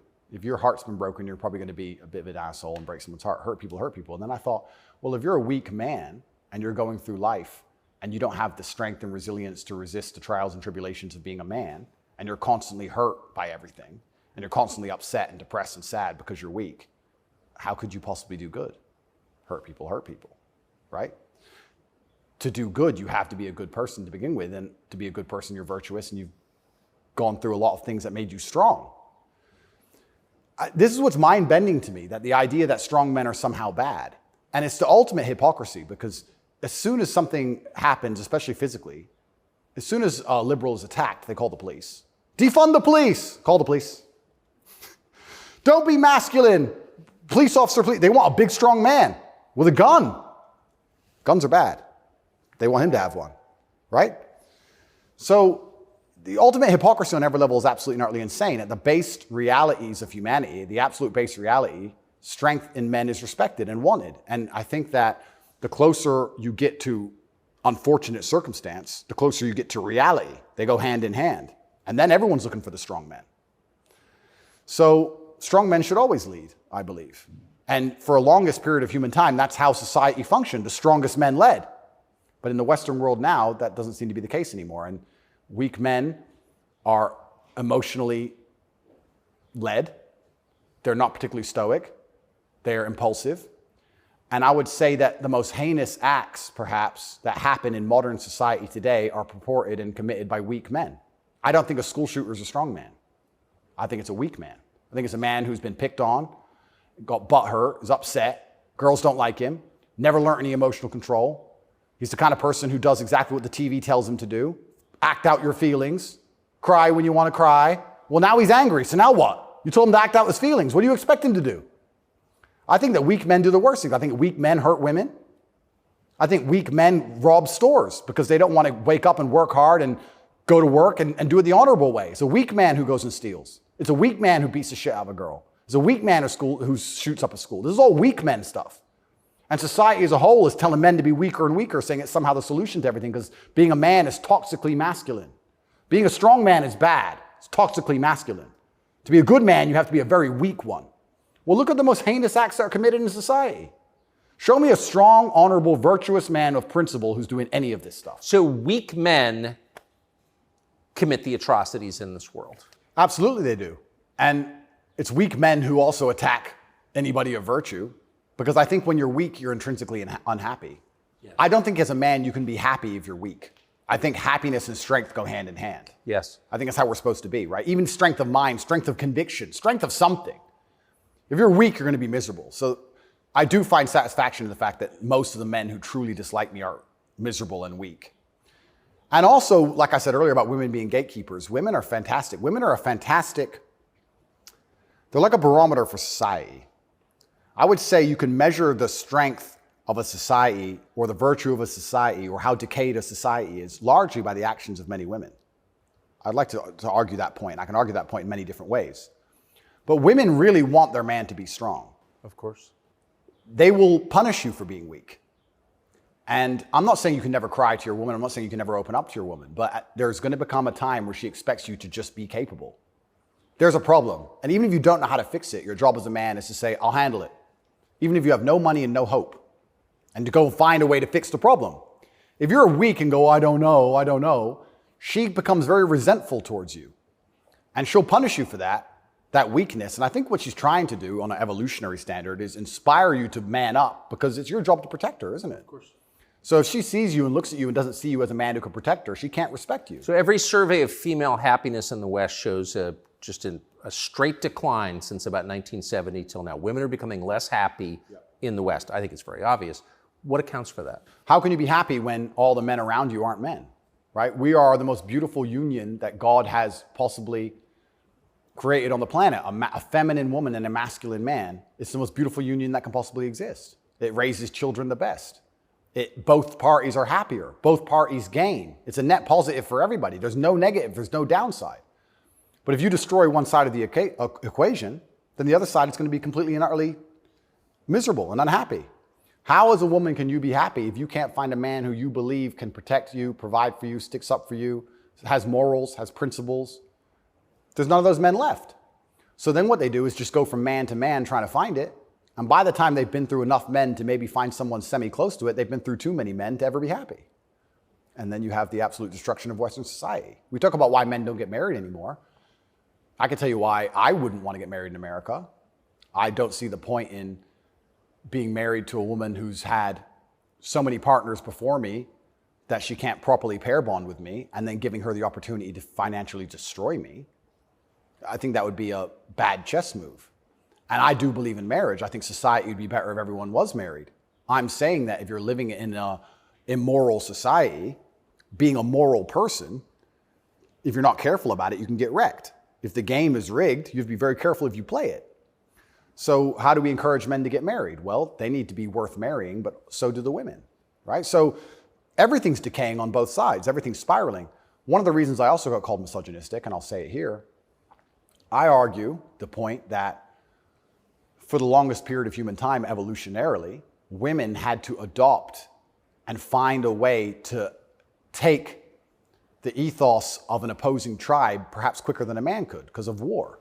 If the men would fight and a tribe lost and the women survived, they had to change how they thought to fit in with the new tribe to survive. Yeah, because they'd be carried off. Because they'd be carried off. Of course. Like the French women were sleeping with Nazis towards the end of it.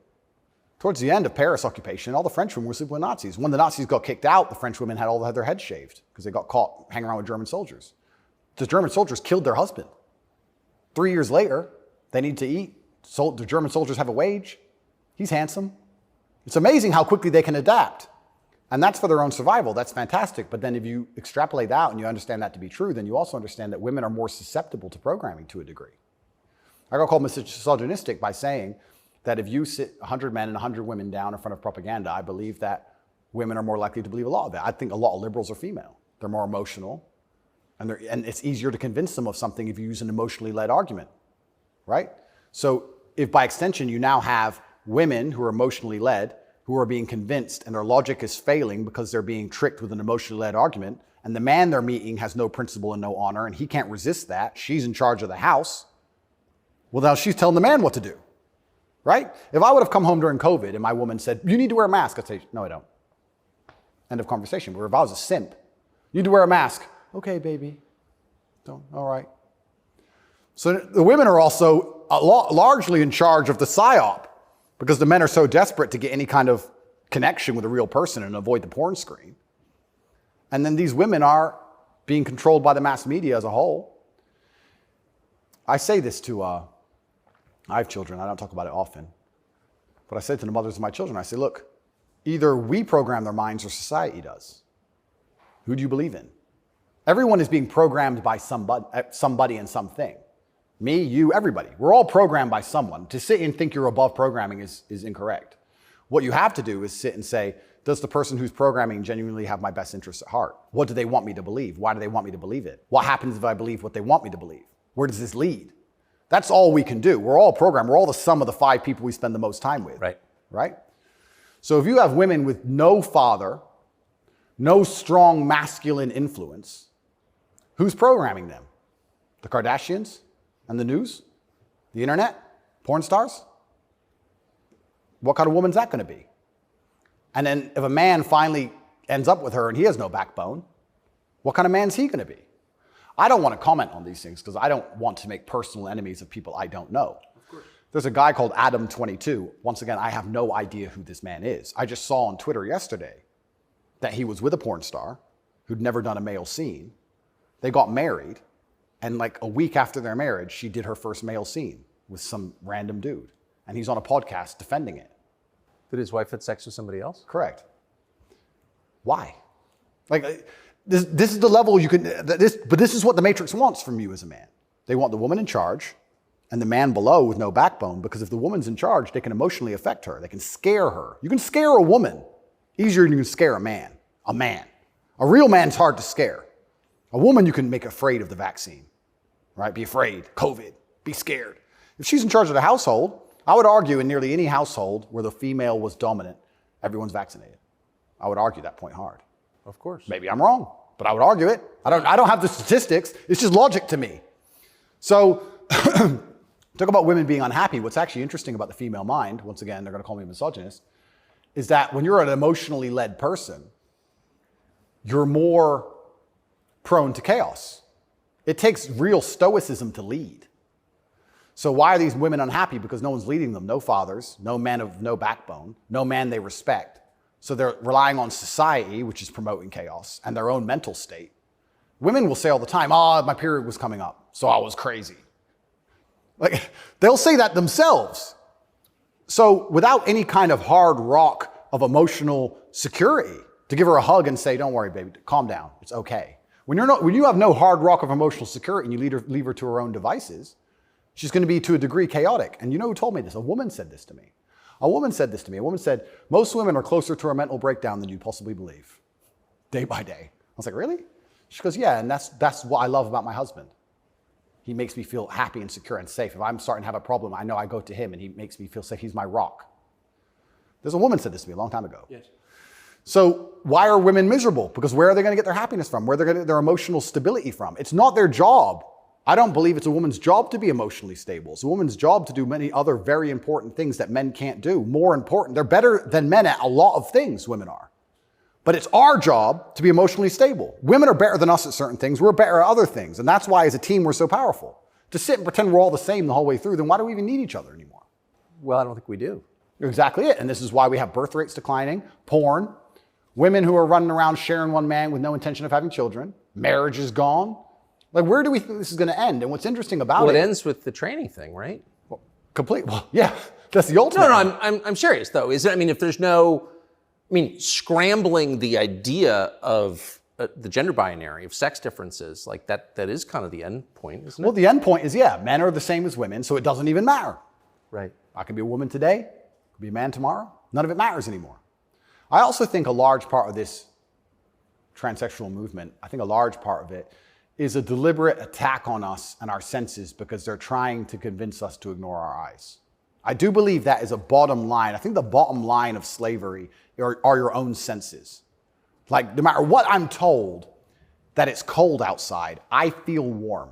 That's the bottom line. So once they can convince you that your senses are wrong, well, then you're completely open for the slave programming. Once you can look at something with your eyes and ignore your eyes, you're a prime candidate. So I think a lot of this has also something to do with that. You are going to say that's a girl. That's what you are going to say because you have to. And if you say it long enough, you'll think it. And if you won't, your children will because we'll tell them. So eventually, you're going to say it. And then it becomes true. Then you ignore your eyes. Now you'll believe anything, right? Till the next thing comes along. Now you'll believe all the people on the jets telling you about climate change. It's all an attack on the senses. This is America's most famous admiral.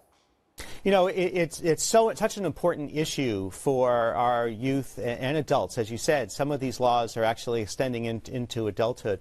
We often say that gender-affirming care is health care. Gender-affirming care is mental health care. And gender-affirming care is literally suicide prevention care. Would that be your view as well? I 100% agree. It's genuinely, I want to actually genuinely give my heartfelt condolences to any young person who falls for this crap, because you're going to be so miserable for the rest of your life. If you chop off your genitals, take a whole bunch of chemicals as a teenager, you are going to be miserable for the rest of your life. Yes. You're never going to be the person you want to be. You're never going to be accepted as that person. You're never going to feel happy inside. If you fall for this, I genuinely feel sorry for you. That's the first thing I'm going to say. The second thing I'm going to say, I find it very interesting that the only surgery we call affirming is gender surgery. Imagine a girl woke up and said, I was born in the wrong body because my tits are small. I'm a big-titted woman, but I was born in the wrong body. I need tit affirming care. I need to affirm my true body shape. Because otherwise I have a mental health problem. No, it's plastic. It looks good, perhaps, whatever. But we would never say she was born in the wrong body and we had to affirm her genuine body experience. Her triple Ds. Yeah, her triple Ds had to be affirmed.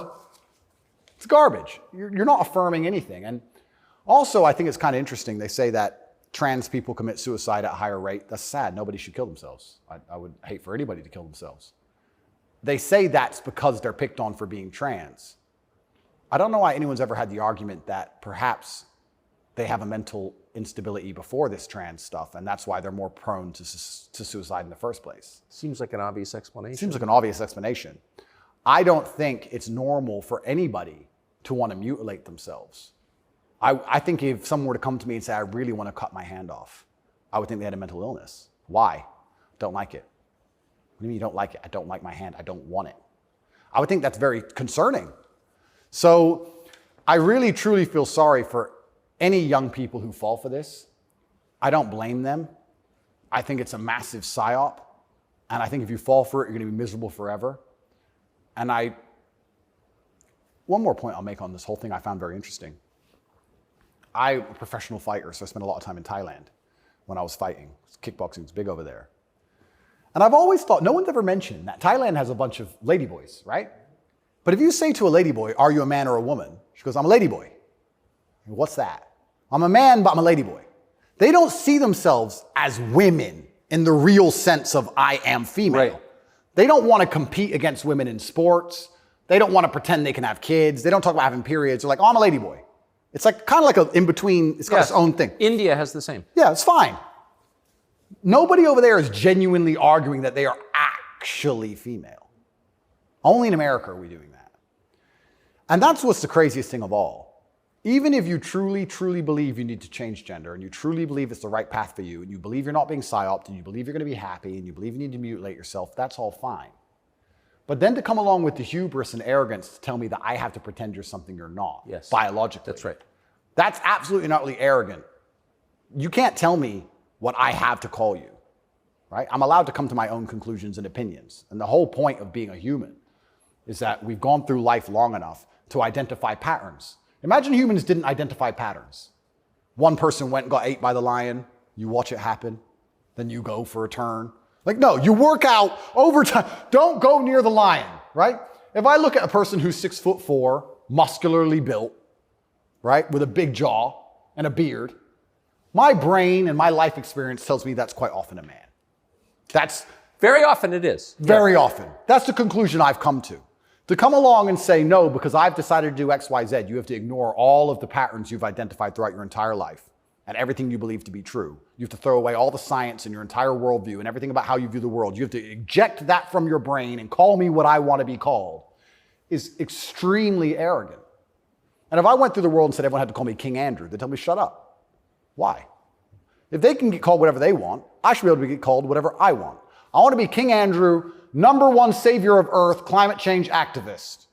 That's what I want to be. And if anybody calls me anything else, they're a bigot.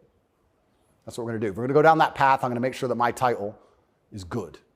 Lord of all beasts of the land and fishes in the sea. The most honorable man who's ever lived. The fastest human alive. Who cares? Doesn't matter that I can't run fastest. It doesn't matter. Tucker, I'm the fastest human alive. You must affirm my belief. I'm the fastest man alive. Greatest man in show business. Sorry, Tucker. Best political commentator there's ever been. Let's just go down this path of insanity. Why not?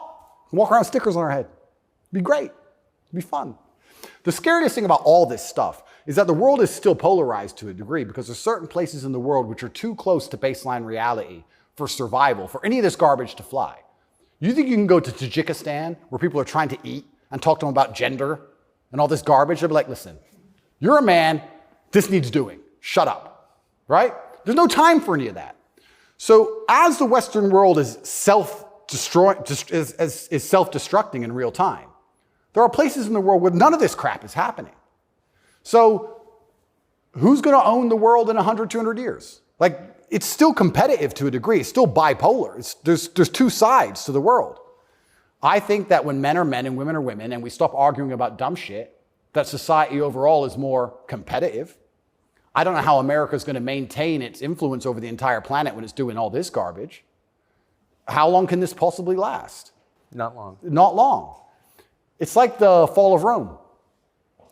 The fall of Rome, everything became decadent, endless sex and orgies. No one had enough faith in the state to join the army anymore. And people talk about barbarians destroying Rome. Rome was destroyed from the inside. That's what happens. And we're witnessing it in real time. And we have all these problems on Earth, and then they want to spend millions and millions of dollars on an investigation to prove that I'm a human trafficker for TikTok. It's clown world. Nothing even makes sense anymore. This is a video from a recent Pride March in New York, and I'm interested in your view of it.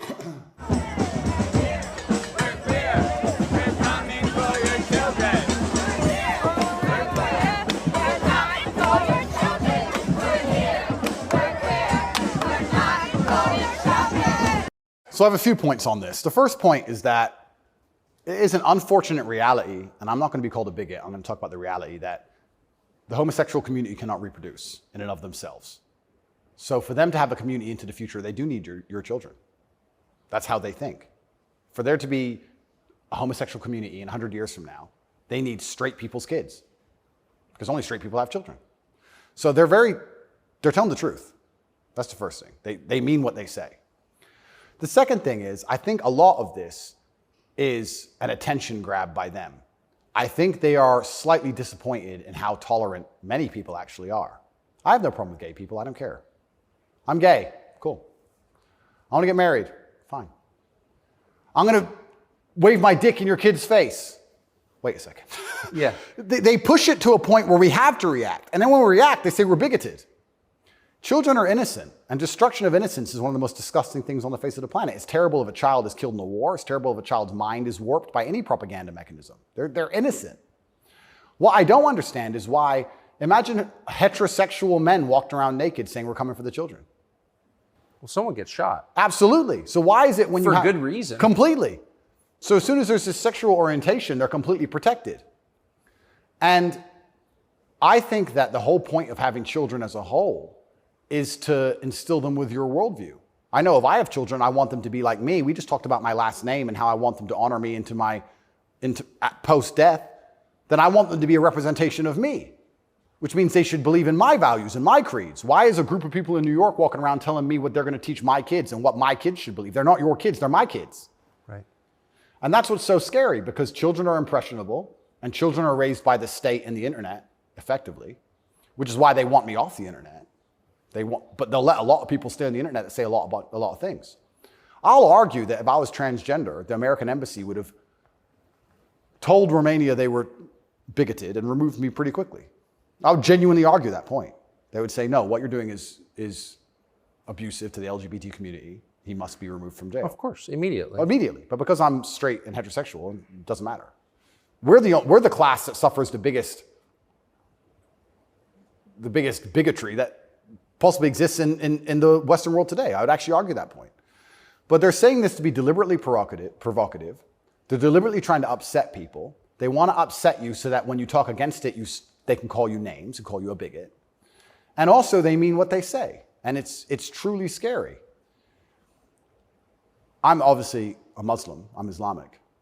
What most people don't understand about a lot of the Islamic world is that a lot of these things are outlawed, right? But people say, so gay people can't go there. If you go to Dubai, you will see gay people. If a guy wants to be gay and do whatever he wants to do with a full-grown man in his own house, I don't care. And you can tell. You might have a waiter's gay, whatever, etc. The only reason it's outlawed is not to stop a full-grown man meeting a full-grown man and doing what he decides to do. It's outlawed to prevent it bleeding into society and affecting the culture where the children are affected. That's why it's outlawed. And I'm not saying it should be outlawed in America, but what I'm saying is if you're not going to protect the innocence of children from any ideology, and if the ideology is deliberately targeting children because children are more impressionable and more capable of believing in things which simply aren't true, perhaps a man looking like a woman or vice versa, then that is a dangerous ideology that should be very closely examined. Well, if you're not going to protect children, or if you're going to encourage women to fight your wars, why have a society in the first place? Well, this is another thing. Isn't the whole point of society to protect women and children? You know what's really interesting? I argued this point once. They were talking about how the West is a patriarchy and it's so terrible to be a woman in the West. And I'm like, well, where's better to be a woman then? If it's not the West, please tell me. Pick another country besides America where you'd rather be a woman. It's garbage to begin with, but you're saying, America's a patriarchy and Americans are all misogynistic. And men are so bad and women have been oppressed since the beginning of time. It's always been a patriarchy. If that's true, why don't women fight our wars? Think about it. We can get the women of our country and the women of another country and let them go die in a ditch. And us men can just sit around being patriarchs. Why do we have to go die? Why do we have to go get our legs blown off? No, because we're a patriarchy. Women can go suffer. Or do the women get to stay at home and we go suffer? How is it a patriarchy, right? So that's garbage to begin with. But I think, genuinely, to go back to that point, any ideology which is waking up and saying, our worldview is so extreme, the only way we can truly ensure it exists into the future is to find the most susceptible people on the planet to program and attack their minds, children. I think that's a destructive ideology and should be very closely looked at. And it doesn't matter if it's LGBTQ or anything else. I think if you sit children down and pump propaganda into their brain, and that's the only way you can get what you want, then there's probably something wrong with your ideas because you're afraid to challenge them with a grown adult. You don't want a fair fight. You understand?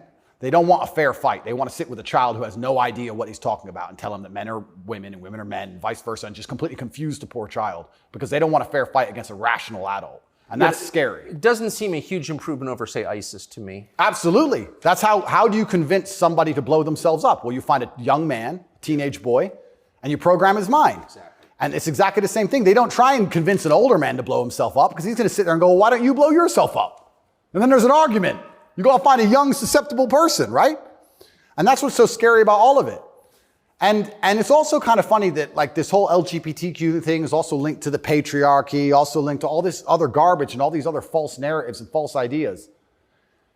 And it's these people who are attacking me saying I'm dangerous for women because I'm a misogynist. You're dangerous for women for pretending men are women. You're more dangerous for women than I am. I'm saying a man's a man's, a woman's a woman. You're saying that if I put a wig on, I could go punch women in the face in the boxing ring. Who's dangerous for women? It's insanity. And again, they have no virtue at all. They just weaponize garbage and attack you with it. But I do think that children have to at least be the bottom line for society. That's the future. And if you have children at home, you're raising them. And if you struggle to feed them, the government doesn't care. They are yours, and they're your problem and your responsibility, and you deal with all of the stress and all the worry of them being out late at night and all the responsibility of taking care of them, and you went through hell for them to exist. You don't owe their minds to anybody else. You don't owe it. So there has to be a point where you stand up and say, no, I raised this child. It's my child. That's my child. It's not yours. Absolutely. What do you make of Julian Assange? I think that it's crazy. It's the number one way to shut up the BBC, that's for sure. To mention him. Say, oh, you're a journalist. You care about journalism, do you? You care about a fair and independent story. Why is Assange in Belmarsh? Very interesting. What do they say? They don't answer. They try and change subject. They always do. I did it. I stole it from the Azerbaijani president. He started it. I saw that. Yeah, it's great. Do you know him? I don't know him, but I've seen enough of his interviews to like him. Me too. Yeah, I like him. And this is what I'm saying about the world. There's so many places in the world where they still live very firmly in the real world. All of this garbage is just the result of the very simple, easy lives that we have. Inside the movie The Matrix, which I recommend you watch, the agents say, we tried to create a utopia for the human mind so that your mind is in a utopian state and your body can just be used. But the human mind rejects utopia. We created the world in 1999 at the pinnacle of human civilization before machines took over because the human mind needs struggle and it needs problems. Otherwise, it rejects it. Yes. And I kind of feel like there's a whole bunch of people trying to just find problems and find struggle in their lives because they don't have enough motivation to do something that's genuinely difficult, like, help people. But they can't live in this state of complete vegetation. That's so right. Then they wake up and say, oh, I'm oppressed. My pronouns. How much energy must it take to go through life trying to correct every person you interact with to call you Z? Think of the calories burnt.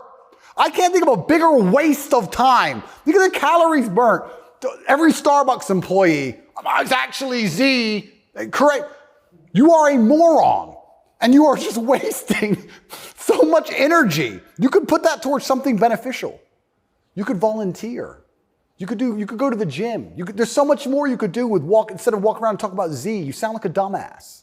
But they're just finding struggle because they don't have any actual important struggle in their lives. And that's why it only exists in the decadent West. Do you think the coming famine will change that? Absolutely. I would argue that when the famine comes, I think all these feminists will look for a strong man of resource who is stoic, who has a good network, who's capable and important and respected. It's amazing how quickly feminism disappears. In fact, there's a podcast I did called Fresh and Fit. And I did this podcast in Miami, and I was arguing about gender roles with 7 girls. And During it, they were telling me that they can do anything a man can do, all the usual things, and they don't care, they don't need a man, all this garbage. And some crazy fan knocked on the door for me, and he had a gun. He knocked on the door. You should have seen the women, how quickly they became feminists when I had to go to that door. They all completely changed. Go, go, go, go. Oh, the feminism's out the window. There's no feminists on the Titanic. There's no feminisms in a famine. There's no feminists at war. Where's the feminists? Go to war, right?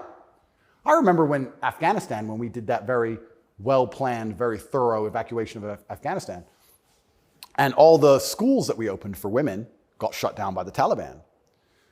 And I was having this conversation with someone, and I was saying, okay, well, you're an Afghan man, right? You've been hired by the Afghan Defense Force, and America's now left, and you have a meager wage, and America's left, and the Taliban are coming, and you're standing outside of the school with your AK, and they're coming with whatever they've got. And you're looking at the school going, do I really want girls to go to school that bad? Not really. Just put it down, you walk off.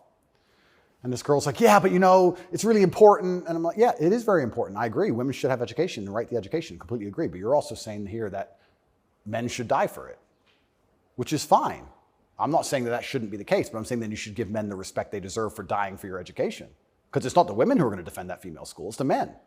So if you're going to shit on men all day long and say we ain't worth anything until a war comes, and then you want us to go die? That's interesting.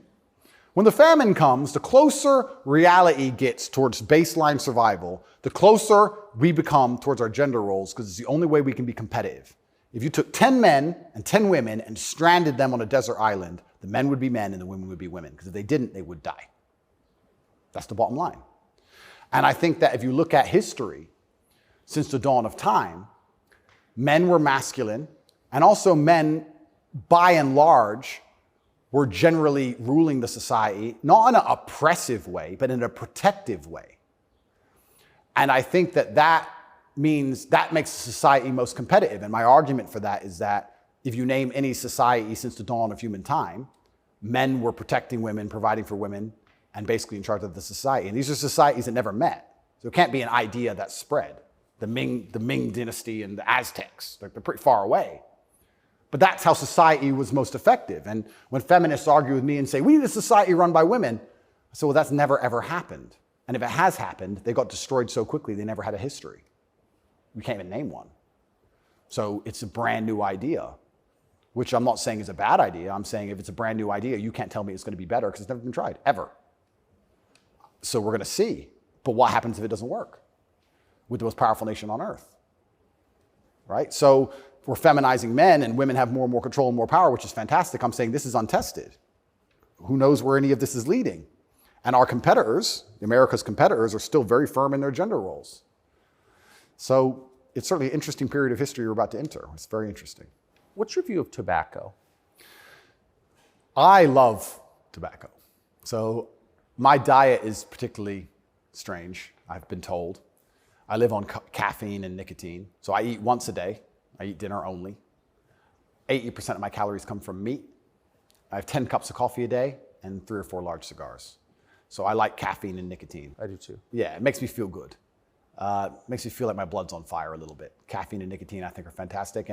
But you're a health guy, obviously. I'm a health guy, but smoking is fantastic for your testosterone level. And I think that's important in a man. I think that's also important in the resistance of slavery as a whole. Is it really, you can feel it? Oh, 100%. And I'm not saying that, smoking's healthy. I'm not saying that because I also train exceptionally hard every single day. And when I was professionally fighting, I didn't smoke. But I think in general, testosterone level is a fantastic way to measure your overall health as a man. But nicotine has a positive correlation to testosterone. Absolutely, levels. it's been proven. Yep, it's been proven repeatedly. So that's why I love nicotine so much. And then caffeine, I love to have that little bit of not jitter, but I like to feel energetic and I like to be hungry. My optimal state is hungry, but energetic.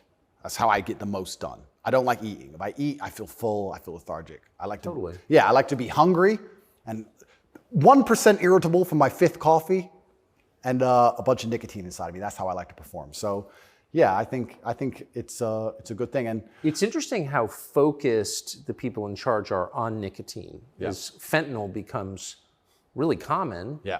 100,000 people die a year from it. Yeah. Nobody notices, but they're still trying to shut down not just tobacco, but non-tobacco nicotine devices. Yep. Why? That's a really good point. We could argue it's down to testosterone level. I don't know if you ever saw the study which linked people's testosterone level to their ability and capability to disagree with something.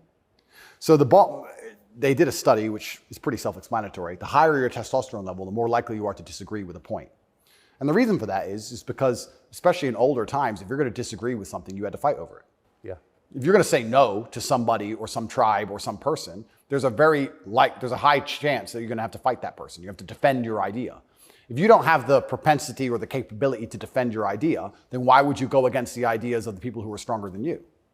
So reducing testosterone levels make men more compliant and more complacent because we're less likely to say no because we can't defend what we think. Why would we say you're wrong, but we can't do anything about it? We might as well say, well, then you're right. Might makes right. Right. So reducing testosterone levels in men is something which I believe they're trying very hard to do. And if you read the studies, they're succeeding. Testosterone levels have gone off the edge, off the cliff. And perhaps that's why they attack smoking so heavily. I understand that smoking a lot of cigarettes can be very bad for you, but I think everything in moderation. And I think that overall, I would rather smoke a few cigars today and maintain my testosterone level, which it's good for, than not. I think the benefits outweigh the negatives. Couldn't agree more. And my final question is about digital currency. Yep. Do you think it's inevitable, and what would its effects be? CBDCs are inevitable, and they're scary. They're super scary because it's the final absolute realm of control. I mean, they're already removing cash from society. I think they say that just because they want to be able to trace things easier, and that's certainly part of it. But I also have another theory on it. I think if you have a $50 bill, and I give it to the barber for my haircut, and then he goes and buys groceries with it from the grocer, and the grocer goes and gets his car washed. The $50 goes from place to place, and after 20 or 30 transactions, the $50 bill belongs to somebody, and it's worth $50. Whereas if I pay by card, 1.5% goes to the bank. And then if he takes the money I've given him and pays for the groceries, 1.5% goes to the bank. And after the groceries have been paid for, when he goes to get his car washed, 1.5% goes to the bank. So after 20 or 30 transactions, the $50 is gone, the bank has it all. I think that's why they're so desperate to get rid of cash. It's interesting. CBDCs are the next level because once the money's completely digital, then they control everything you do with it. They control where it goes, but they can also control how and when it can be spent.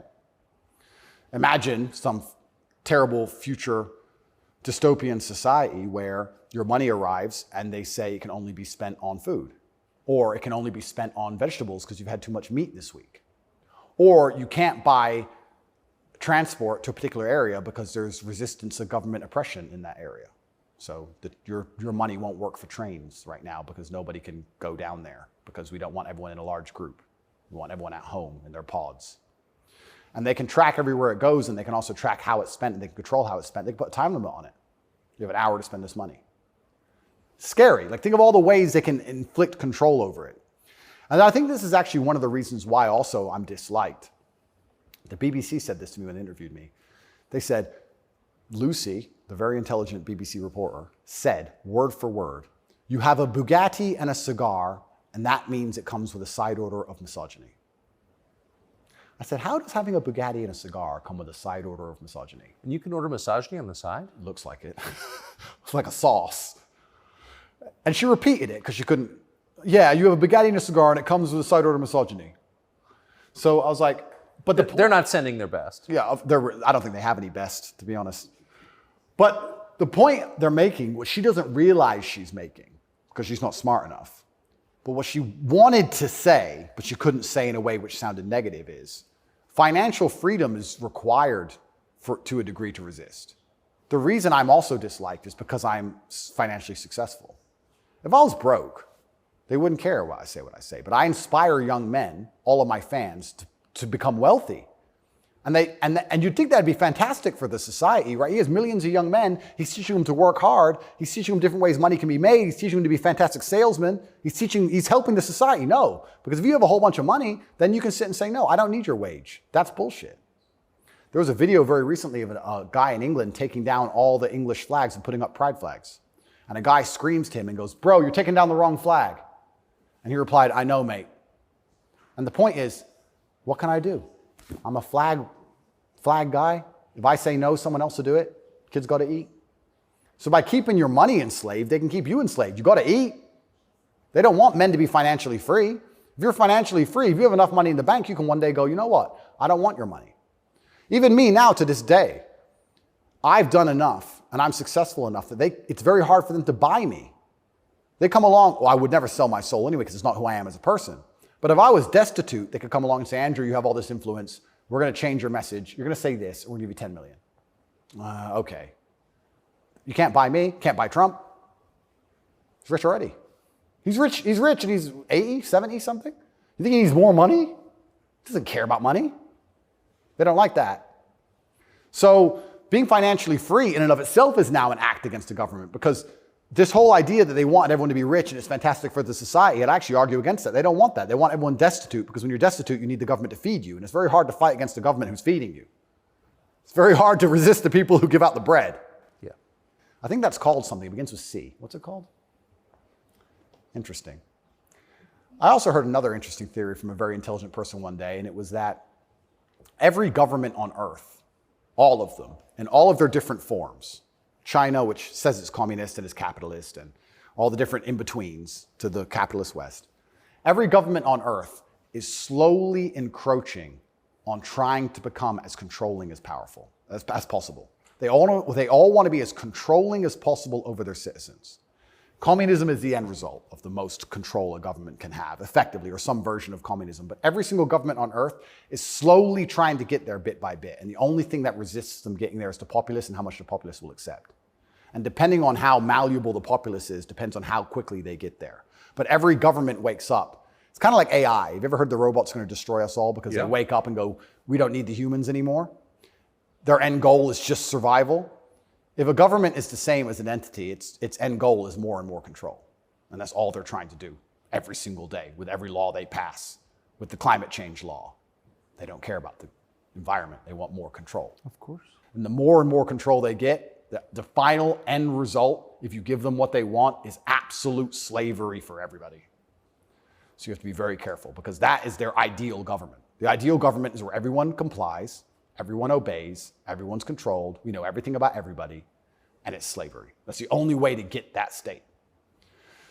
So even making enough money to have an opinion is an act of rebellion. It's crazy. Andrew, Tate. Thank you very much, my friend. Amazing. Thank you. Thank you. You often hear people say the news is full of lies. Kennedy's motorcade. 239 people. Death of Jeffrey Epstein.